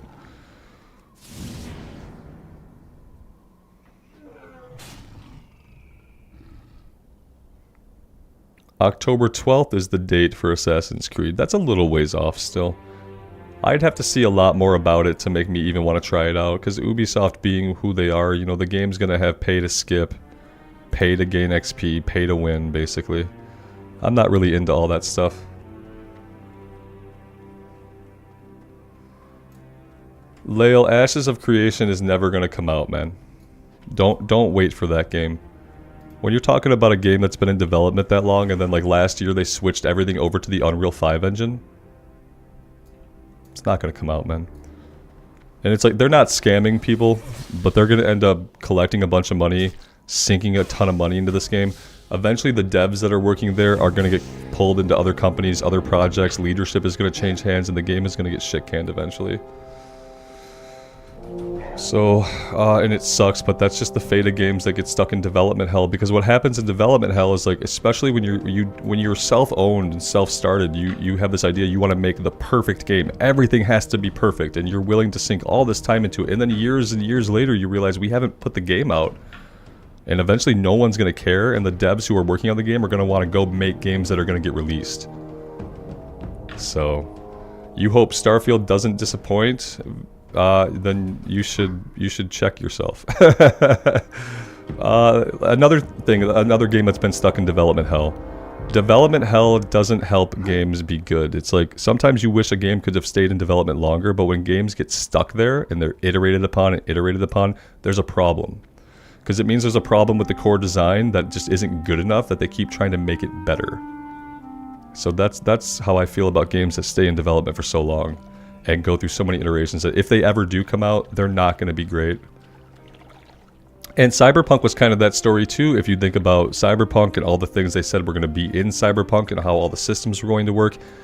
And then the game came out, and people saw what was actually in the game, and people thought that they had been lied to. And the same kind of thing is going to happen with Starfield, and if Ashes of Creation ever comes out, the same thing will happen with that.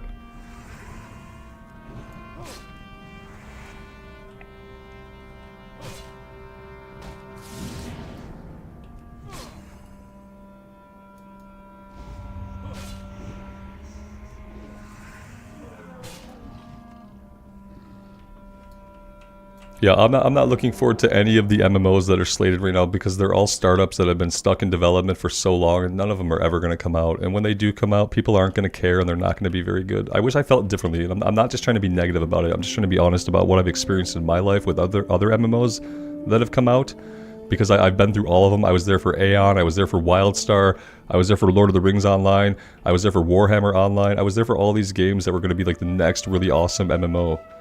And I'll tell you, none of them were. Austin says, who remembers Anthem? Yeah, Anthem, what a sad story. That's the same exact thing. People thought they were going to be getting one thing, and then they got what Anthem turned into. And what Anthem became upon release and in late development was something else entirely besides what people thought they were being promised.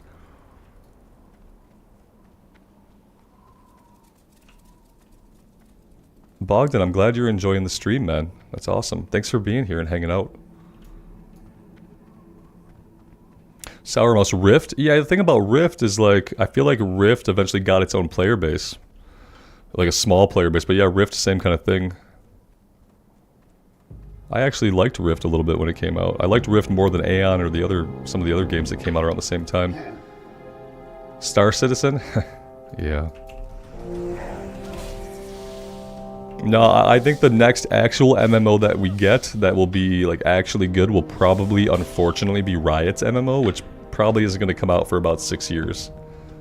So let's keep at our hardcore life runs and let's all try to stay alive for 6 years, and maybe we'll get a Riot MMO. And I feel like that would be the next one that's going to be of any quality, that's going to stand the test of time.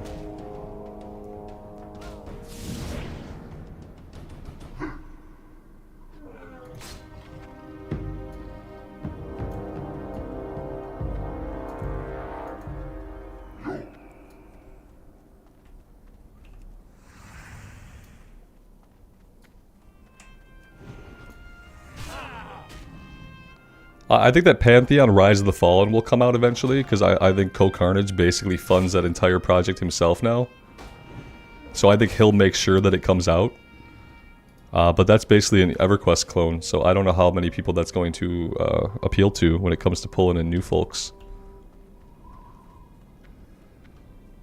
Yeah, Lale, Greg Street, you're talking about Ghostcrawler? He left Riot a little while ago, yeah. And he actually pulled somebody from Blizzard recently, Holinka. I think Holinka went to join Ghostcrawler for like some new startup. Like, we already have like 6 fractured Blizzard studios all trying to start up. And so yeah, him and Holinka are doing that. So yeah, and that's fine. Like, we don't need Ghostcrawler to work for Riot. Riot has more than enough competent people to make good games. They've been doing it for a long time. You think the Riot MMO will be some top-down ARPG style? It won't, Nugash. It won't.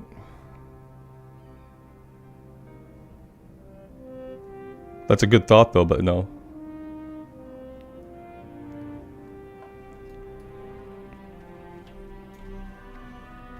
No, because if it was gonna be an ARPG, man, they would say that.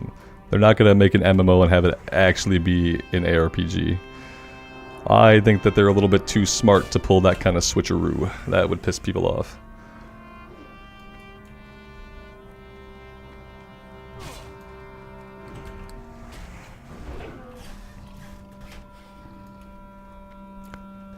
Dropping all this stuff on the ground is making me kind of sick to my stomach.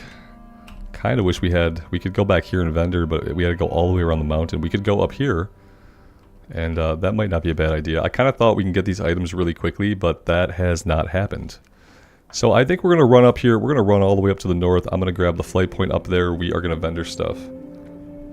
That's the plan.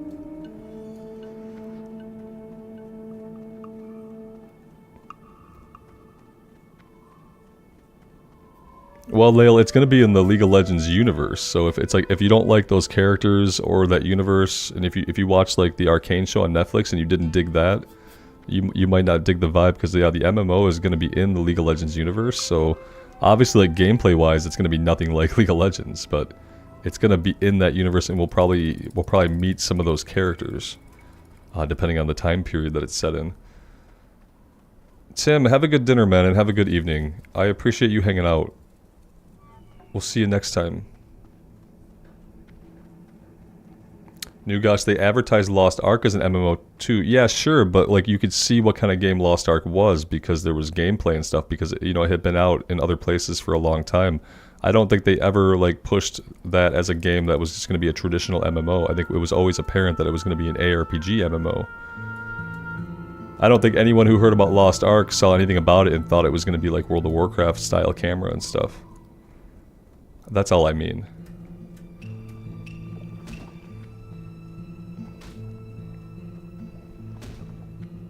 Have I seen the video about this zone called WoW's Darkest Secret? About Stonetalon Mountains, their darkest secret? I'll tell you, Blizzard's got some really dark secrets, and most of them probably don't have anything to do with stuff in the game. But no, I haven't seen that one. What's WoW's darkest secret in the Stone Talon Mountains, I wonder?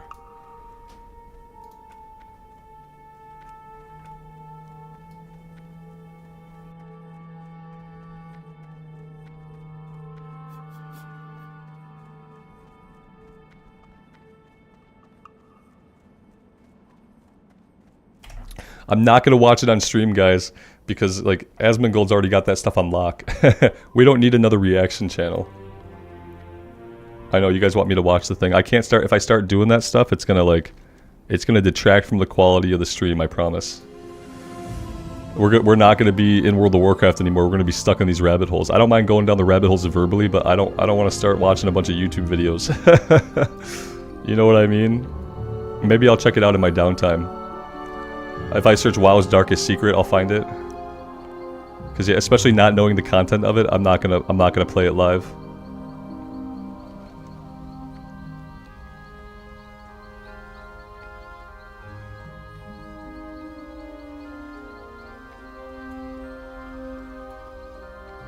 Yeah, I'd have to check it out and report back to be safe.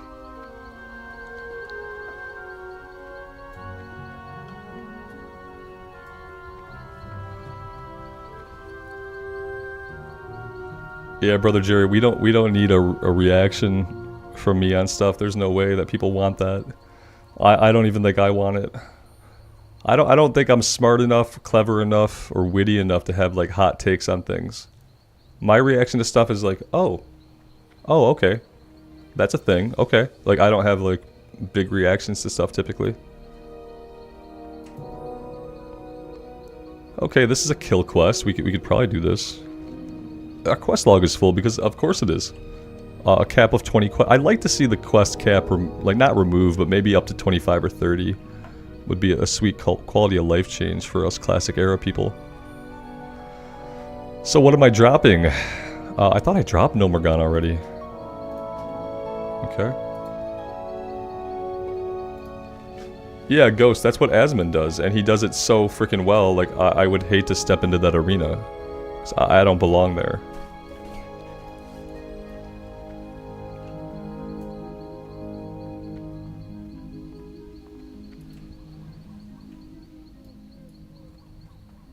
Alright guys, here's what I'm going to do. I'm going to keep playing some more this afternoon, but I need to take a little bit of a break. So I think I'm going to park it here. I'm going to get some rested XP. We'll dance for a bit. We'll dance for as long as the dancing lasts. And I'm going to take like 7 minutes. 5 or 7 minutes. I need to stretch my legs. I need to refill my coffee. I need to check on my boy. And do a few things. So if you guys need to take off, you don't want to stare at an empty chair, I totally understand. Actually, what I'll do is I can go video dark here. And yeah, but if you guys gotta take off, thank you so much for being here. I really do appreciate it. If you guys want to stick around, I will be back in about 7 minutes. So hang tight and we'll keep going.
Hey guys.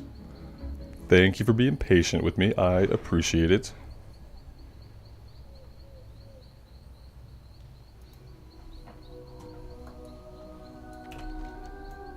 Alright, let's head back down to the south after we vendor every single thing that we have, basically. We gotta do some serious work here on the inventory. Spirit stamina. Oh, okay, there we go. That's an upgrade. Not a huge one, but still an upgrade.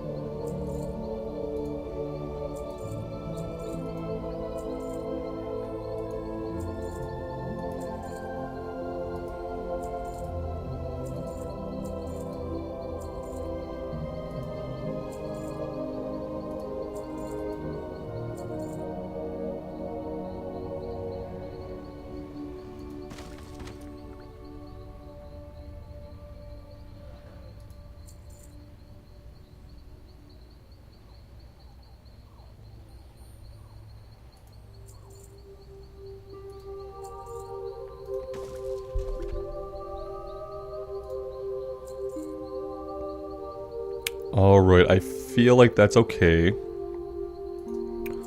gonna hang on to the bag so we can shove this in the bank eventually. Other than that, I feel like we're good to go.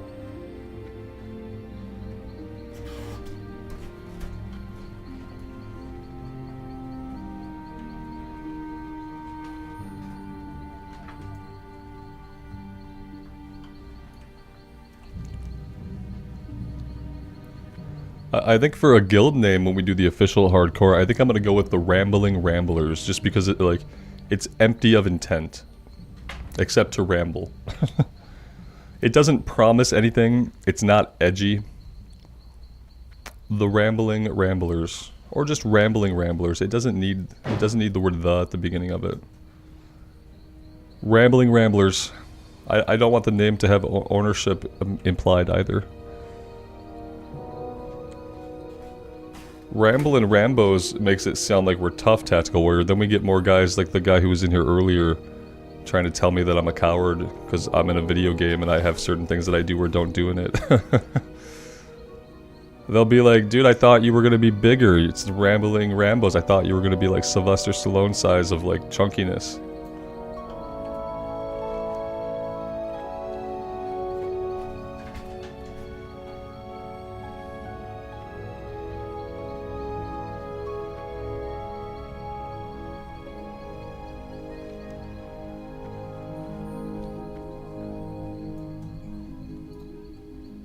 Alex, it's okay, man. It just means that I can't get you killed by pulling you into a dungeon that I'm gonna get you killed in, so you'll probably live longer not being, like, in the guild. Or is it that you can't play right now?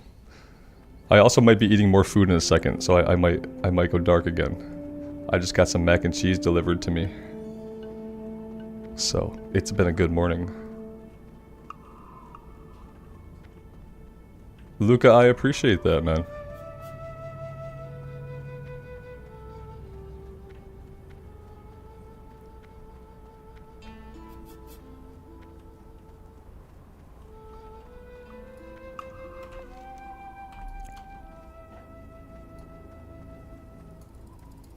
Yeah, I think I'm gonna go camera dark here for a minute. I'm gonna scarf down this mac and cheese.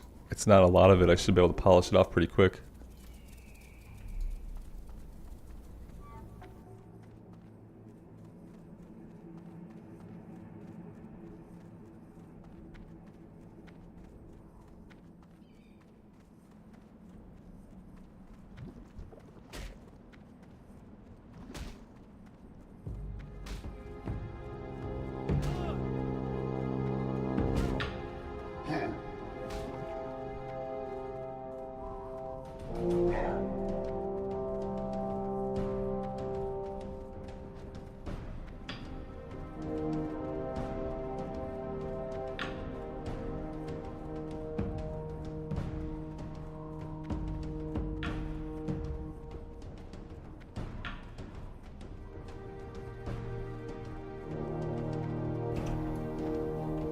JJ, you ask if we'll be doing Stranglethorn Vale. Yeah, we can't avoid it. Yep, eventually we will be in the Stranglethorn Vale for a very long time.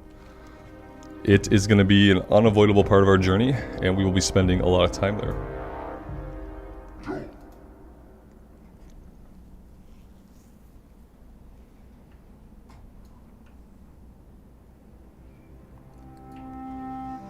Yeah, I don't know what Stranglethorn is going to be like on hardcore. It could be quite a challenge. Probably lots of places where we can just get killed by high level stuff. We'll definitely have to be like super careful, especially making the run between Booty Bay and the northern part. Like the mobs get a high level. The closer you get down to Booty Bay, like the higher level the mobs get.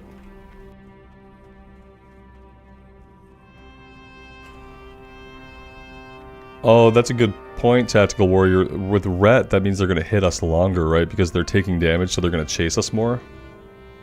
Yeah. Maybe we stick with our bonus armor. Campos, hello. Welcome to the stream. Happy to have you here.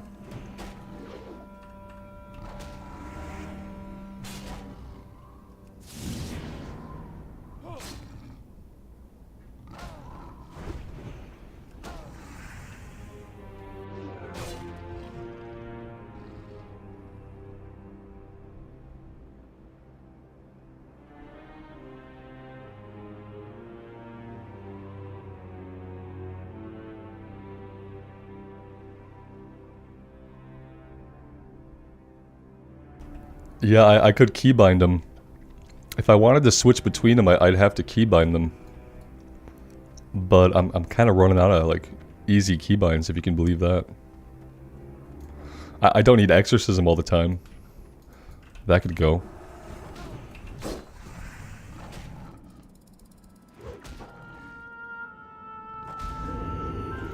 Let's see if I can remember just to click it off when I'm running away. If I can just remember to click it off when I run away, I feel like that would be good. We'll give it a shot and see what happens.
Toby, glad you could be here for the stream, man.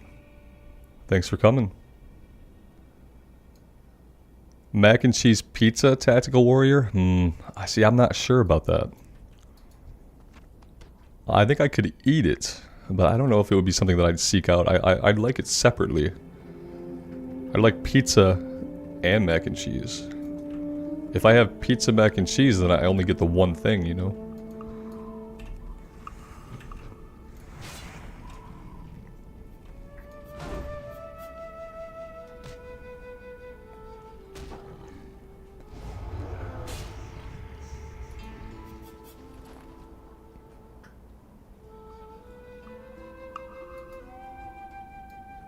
Cheeseburger on pizza's not bad.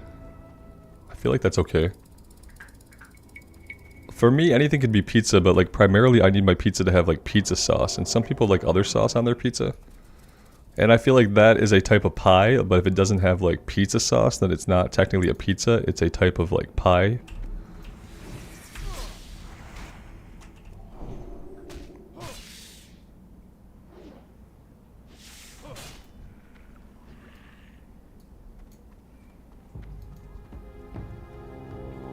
They use ketchup instead. Okay, I'll allow it. Yeah. Ketchup is not really that close to pizza sauce, but it's like a tomato base at its heart, so I'll allow it.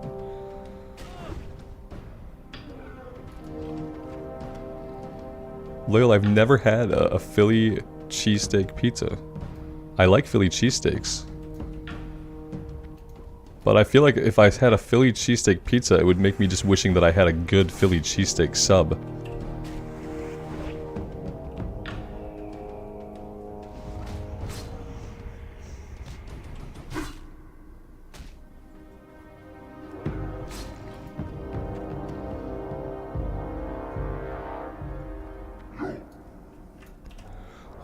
I'm a pretty boring eater. When it comes to food, the food that I eat is typically pretty boring.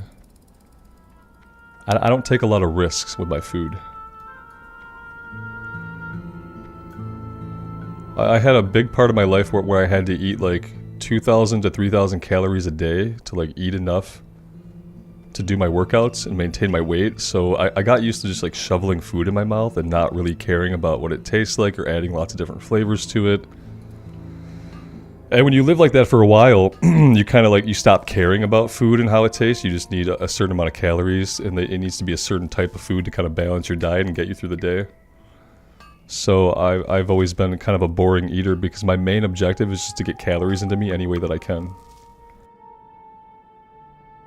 And like all flavor or experimentation are like all secondary considerations. If that, they're like tertiary considerations way outside of things.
Nerd Strong, yeah, it definitely started in my 20s, you know, on top of just having to make a ton of food and eat it. I was like on my own then, so I was making my own food, and I can't really make anything, so it was a lot of like spaghetti noodles, plain with a little bit of butter, SpaghettiOs and meatballs, scrambled eggs, just stuff that I can make like super easily and make a lot of it. And you know, I appreciate when food tastes really good. My wife's a really good cook, so like I appreciate it when food tastes really good now. I've come to enjoy it, but it's like I don't actively seek it or care about it.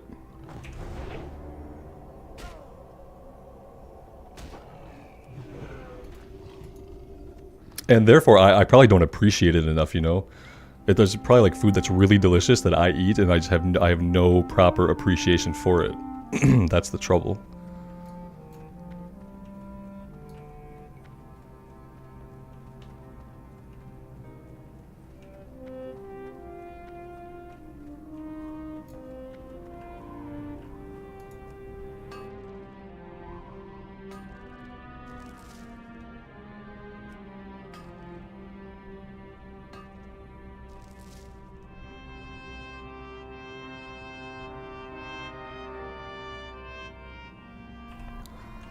Yep, me as a bachelor. SpaghettiOs, scrambled eggs, egg noodles.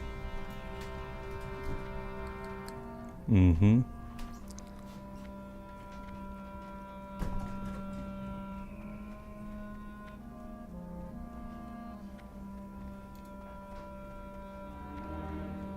Oh snap, we are done.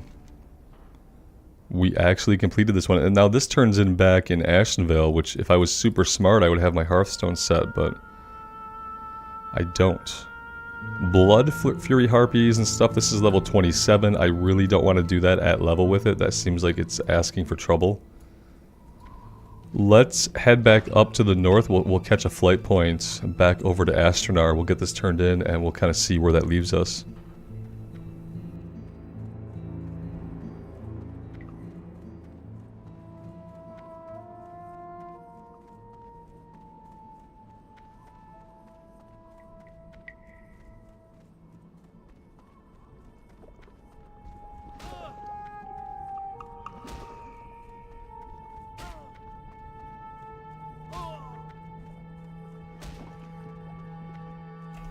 See, I didn't switch it, so I was trying to see if I could remember when we're running away to switch our aura, and I didn't switch it, so...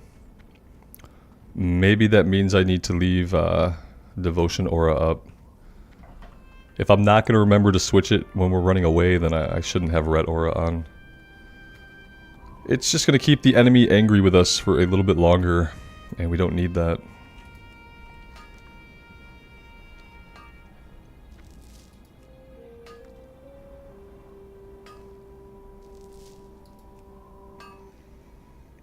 Tactical Warrior, we make a lot of tuna sandwiches around here. Yeah, I like tuna a lot. They say it's not good for you, the state of California says tuna causes cancer, but like in the state of California, everything causes cancer, so it's like hard to avoid stuff.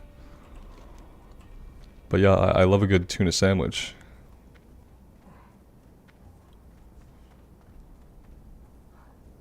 Now mustard, I could kind of see it. Some people like pickles in their tuna. And that's okay. If any kind of liquid topping we're going to go with tuna besides mayonnaise, then mustard seems like it would be the best option to try.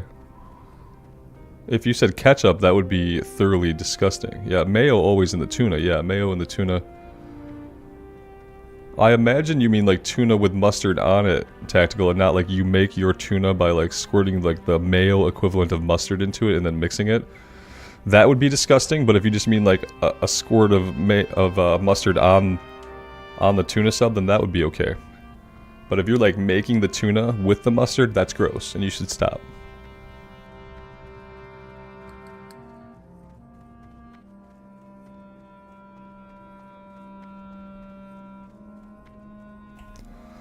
Lael, salmon is delicious, yeah. Salmon is delicious. Don't ever heat up salmon in your office, in your break room microwave, because people will hate you. And I learned that one the hard way.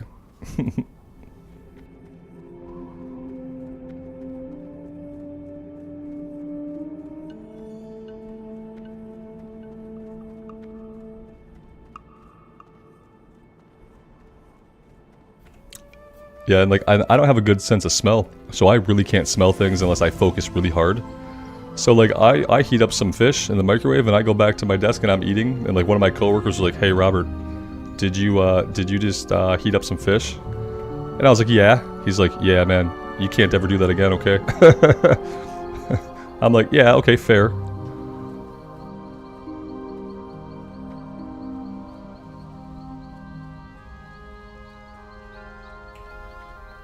I don't toast the bread for the tuna. That's like a laziness thing. The toasted bread isn't going to give me like any more joy than just eating it as quickly as possible will. So no, I don't toast the bread.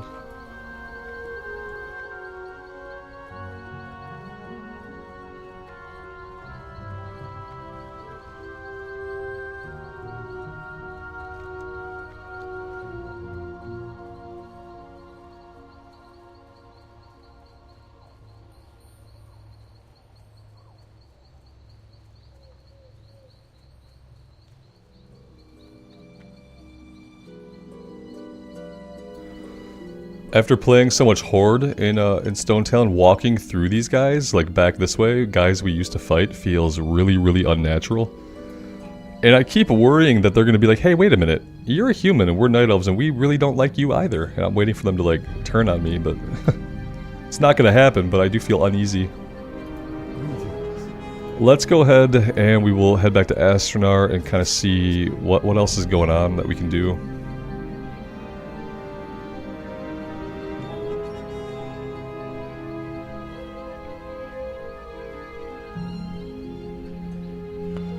Elemental Bracers. Maybe we come over here and do this this Elemental Bracers quest. That is within our range and should be attainable. So we will check that out.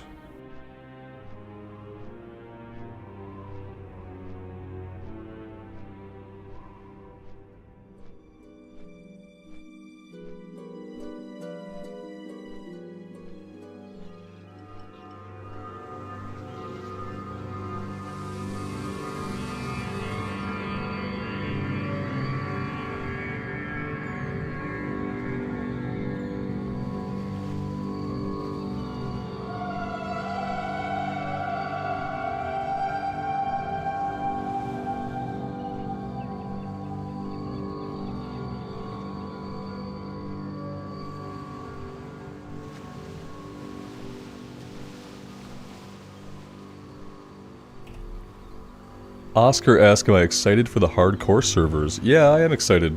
I'll probably be more excited when we have like a date and some details and we know exactly what they're going to do and like what we're getting into, but yeah. I'm pretty hyped for it. I'm as hyped for it as I really get for anything, which means yeah, I'm looking forward to it.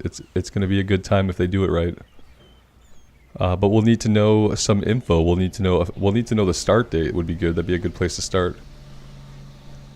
And once we have a date, then I can get more excited because I can actually start making plans and figuring out like what we're going to do, and we'll have a good idea of when it's going to happen. So I'll be more excited when we have a date, and I'll be even more excited when we have it explained to us exactly how those servers are going to work and what kind of restrictions they're going to come with or not come with. Brisk asks, what's my favorite mount in the game? I'm not a big mount collector. I don't have really like a favorite mount. I like the drakes you can get in Wrath, the gold drake, the blue drake. Those were cool. Like the one you can get from the Arthas dungeon where you follow Arthas around Strathholm. That drake is pretty cool. But I'm not a big mount collector. I'll ride whatever gets me there. Maxim, you ask, are there any classes that I haven't played? No. I've played every class. I've been playing the game for 20 years. I've played a little bit of every class. The classes that I've played the least time would probably be like Warlock. I haven't spent a lot of time on Warlock. Warlock might be like the only one. And then some of the new classes. Haven't spent a lot of time on Demon Hunter. Haven't spent too much time on Monk. Although I leveled the Monk when they first came out, so I don't know if that's true. Yeah, some of the newer classes I have less time on, but I've played every class. In both retail and classic. Throughout time. How may I help? Del Nadris.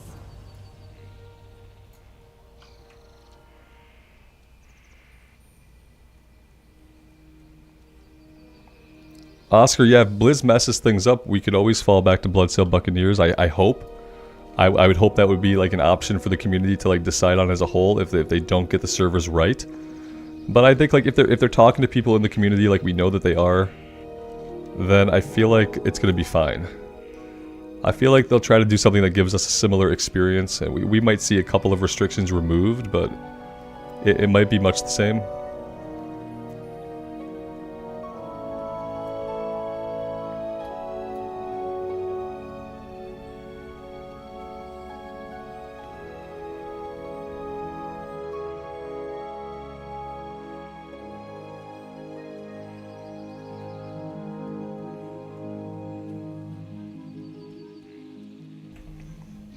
The Venomhide Ravasaur, was that a raptor mount or some kind of like T-Rex looking mount? And was there a quest line attached to that?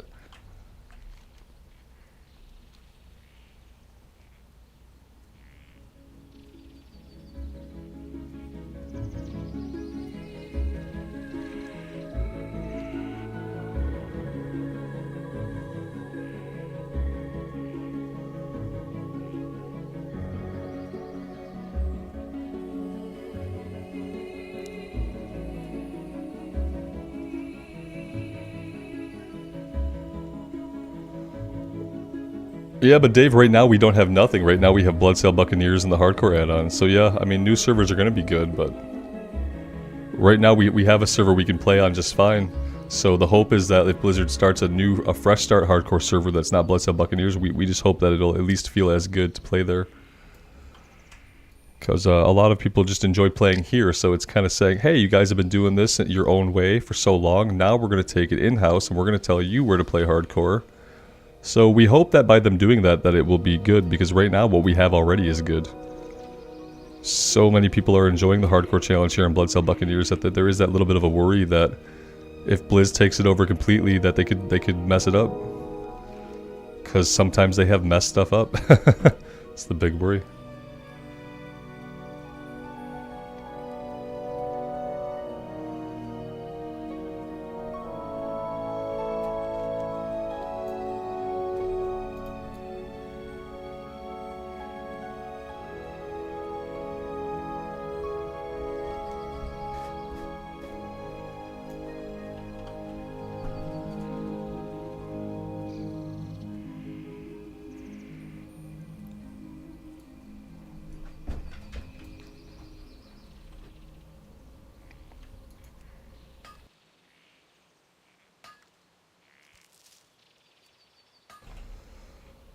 Yeah, it's nice that they want to like get in on it, that they acknowledge people are really enjoying the hardcore challenge and that they're willing to do something like more official. It's just like they can do that. We just hope that in the process they don't mess up the community. Because the problem is, like, if some people like the new hardcore rules on the server and some people don't, what happens is now the community gets split and it's just not as active, and if it's less active, it's going to be less fun. Part of the joy of hardcore, especially early on in the leveling, is just seeing how many people are out in the world with you doing the challenge. So I'd hate to see anything happen that, like, reduced the amount of players on the server. Wherever we end up, I want the whole hardcore community to be able to be there. I don't want it to be split between Bloodcell Buccaneers and this new hardcore server, so... Farewell.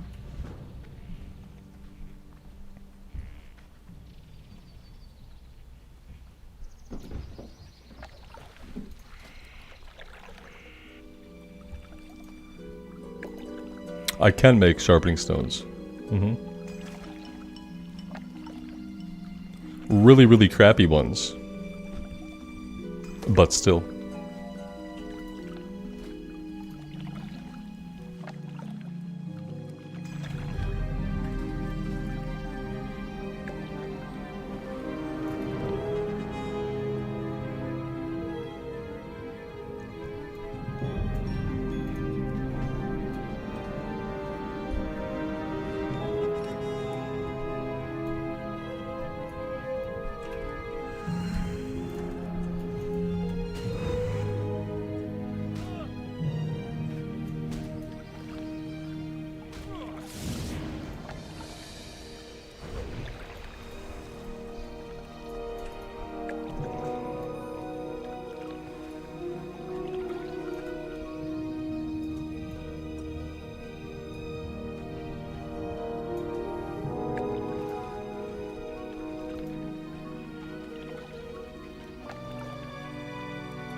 Alright, so what are we doing here? We're collecting the 5 intact bracers and then using the divining scroll on them. Okay. Sure.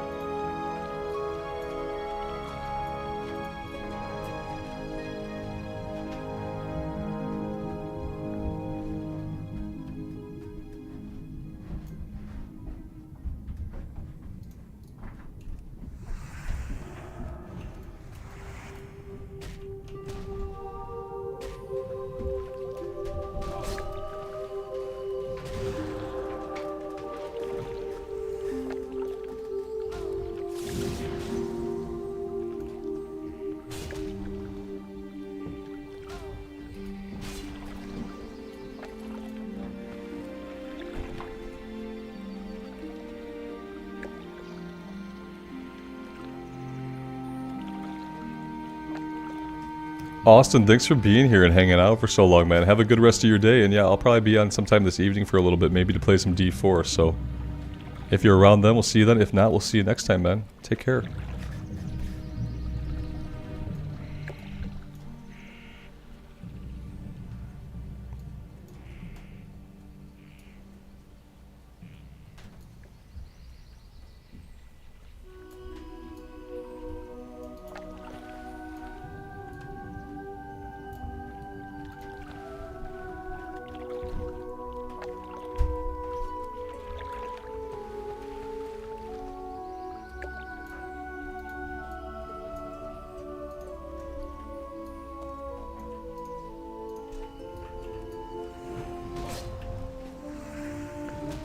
I kind of wish we could just drag that item out to the bar so I can keep track of how many I have instead of having to like really pay close attention to the loot or look at my bags. It'd be cool to just have it out here so I can see the number, but since it's not a clickable of any kind, they don't want me to be able to drag it out.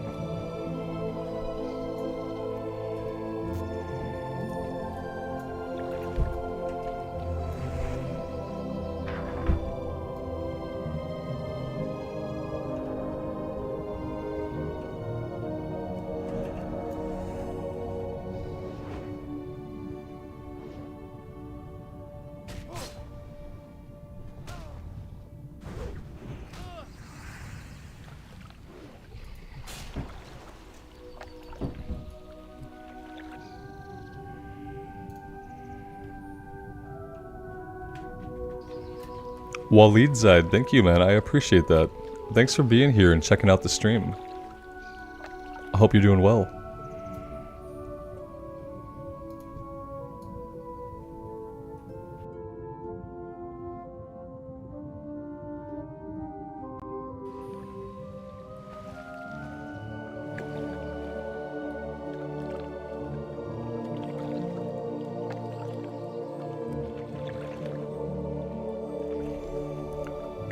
Steven, hey man, thanks for being here. Thanks for checking out the stream. Yeah, all the VODs are kept in like the live tab of the page, and I've been adding them to the playlist. So there, if you look at the Paladin playlist, they should all be in the playlist, but where it puts them on the YouTube page is not like a very good spot. I kind of wish that YouTube handled live streams and the VODs a little bit differently than it seems to.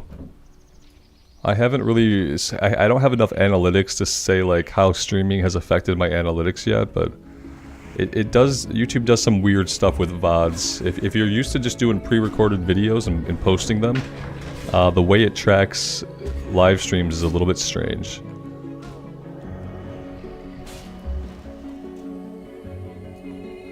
I think YouTube as a platform is still learning about live streaming and like how it wants to manage it and how it wants to show it and push it, where it wants to house it. I think it'll probably keep changing a little bit over time. They're still really young when it comes to streaming, you know? Even though they've been doing it for a while, I still consider YouTube pretty young as like a streaming service.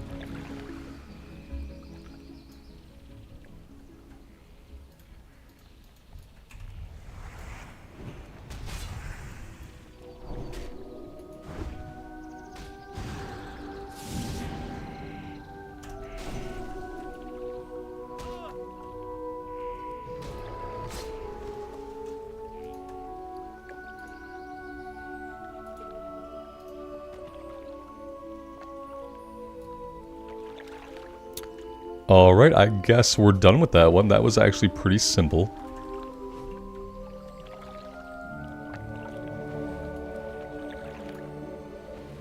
Dorsey, yeah, the VOD stays up immediately, so like as soon as the stream ends, the VOD is available, but it doesn't put it like on your main YouTube page with all of your recorded stuff. There's like a tab that you have to click to the live tab, and it stores it there for some reason, and I think it also like I don't think YouTube pushes the VODs a lot after the live stream ends, the way it'll push like a video to people's homepage to like show them, hey, you like this, here's a new video that went up. I don't think it pushes past live stream VODs the same way.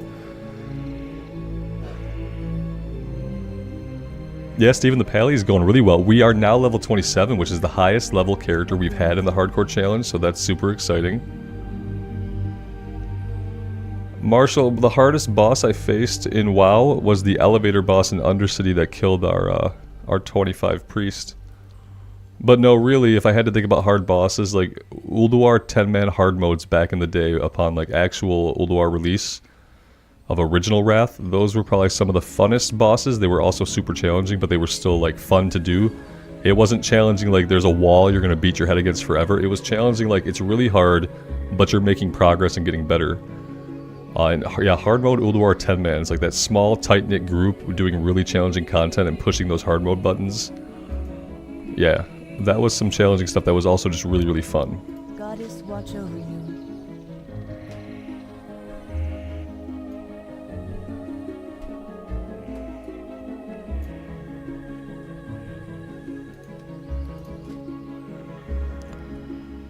I think we're just trying to get to 150 tactical to get Silk.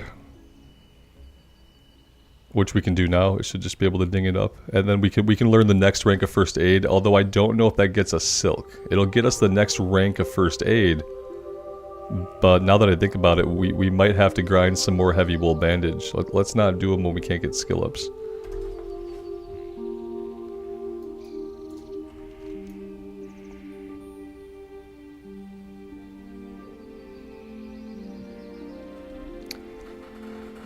Guys, I might stop here for the afternoon. I don't have anything we can really do in this zone right now.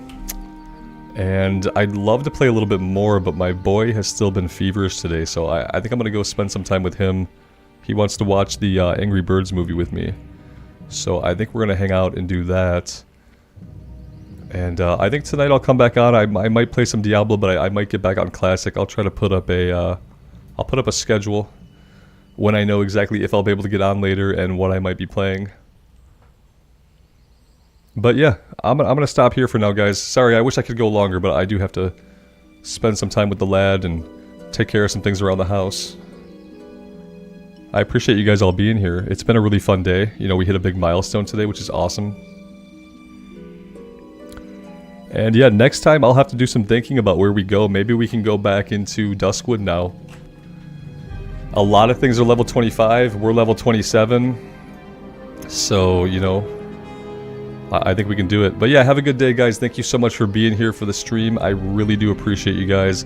It's been so much fun. It's been such a joy that I really can't say it enough. So yeah, thank you guys for being here. And as always, take care of yourselves out there in the real world and take care of each other. And we'll see you back here again very soon. Bye for now.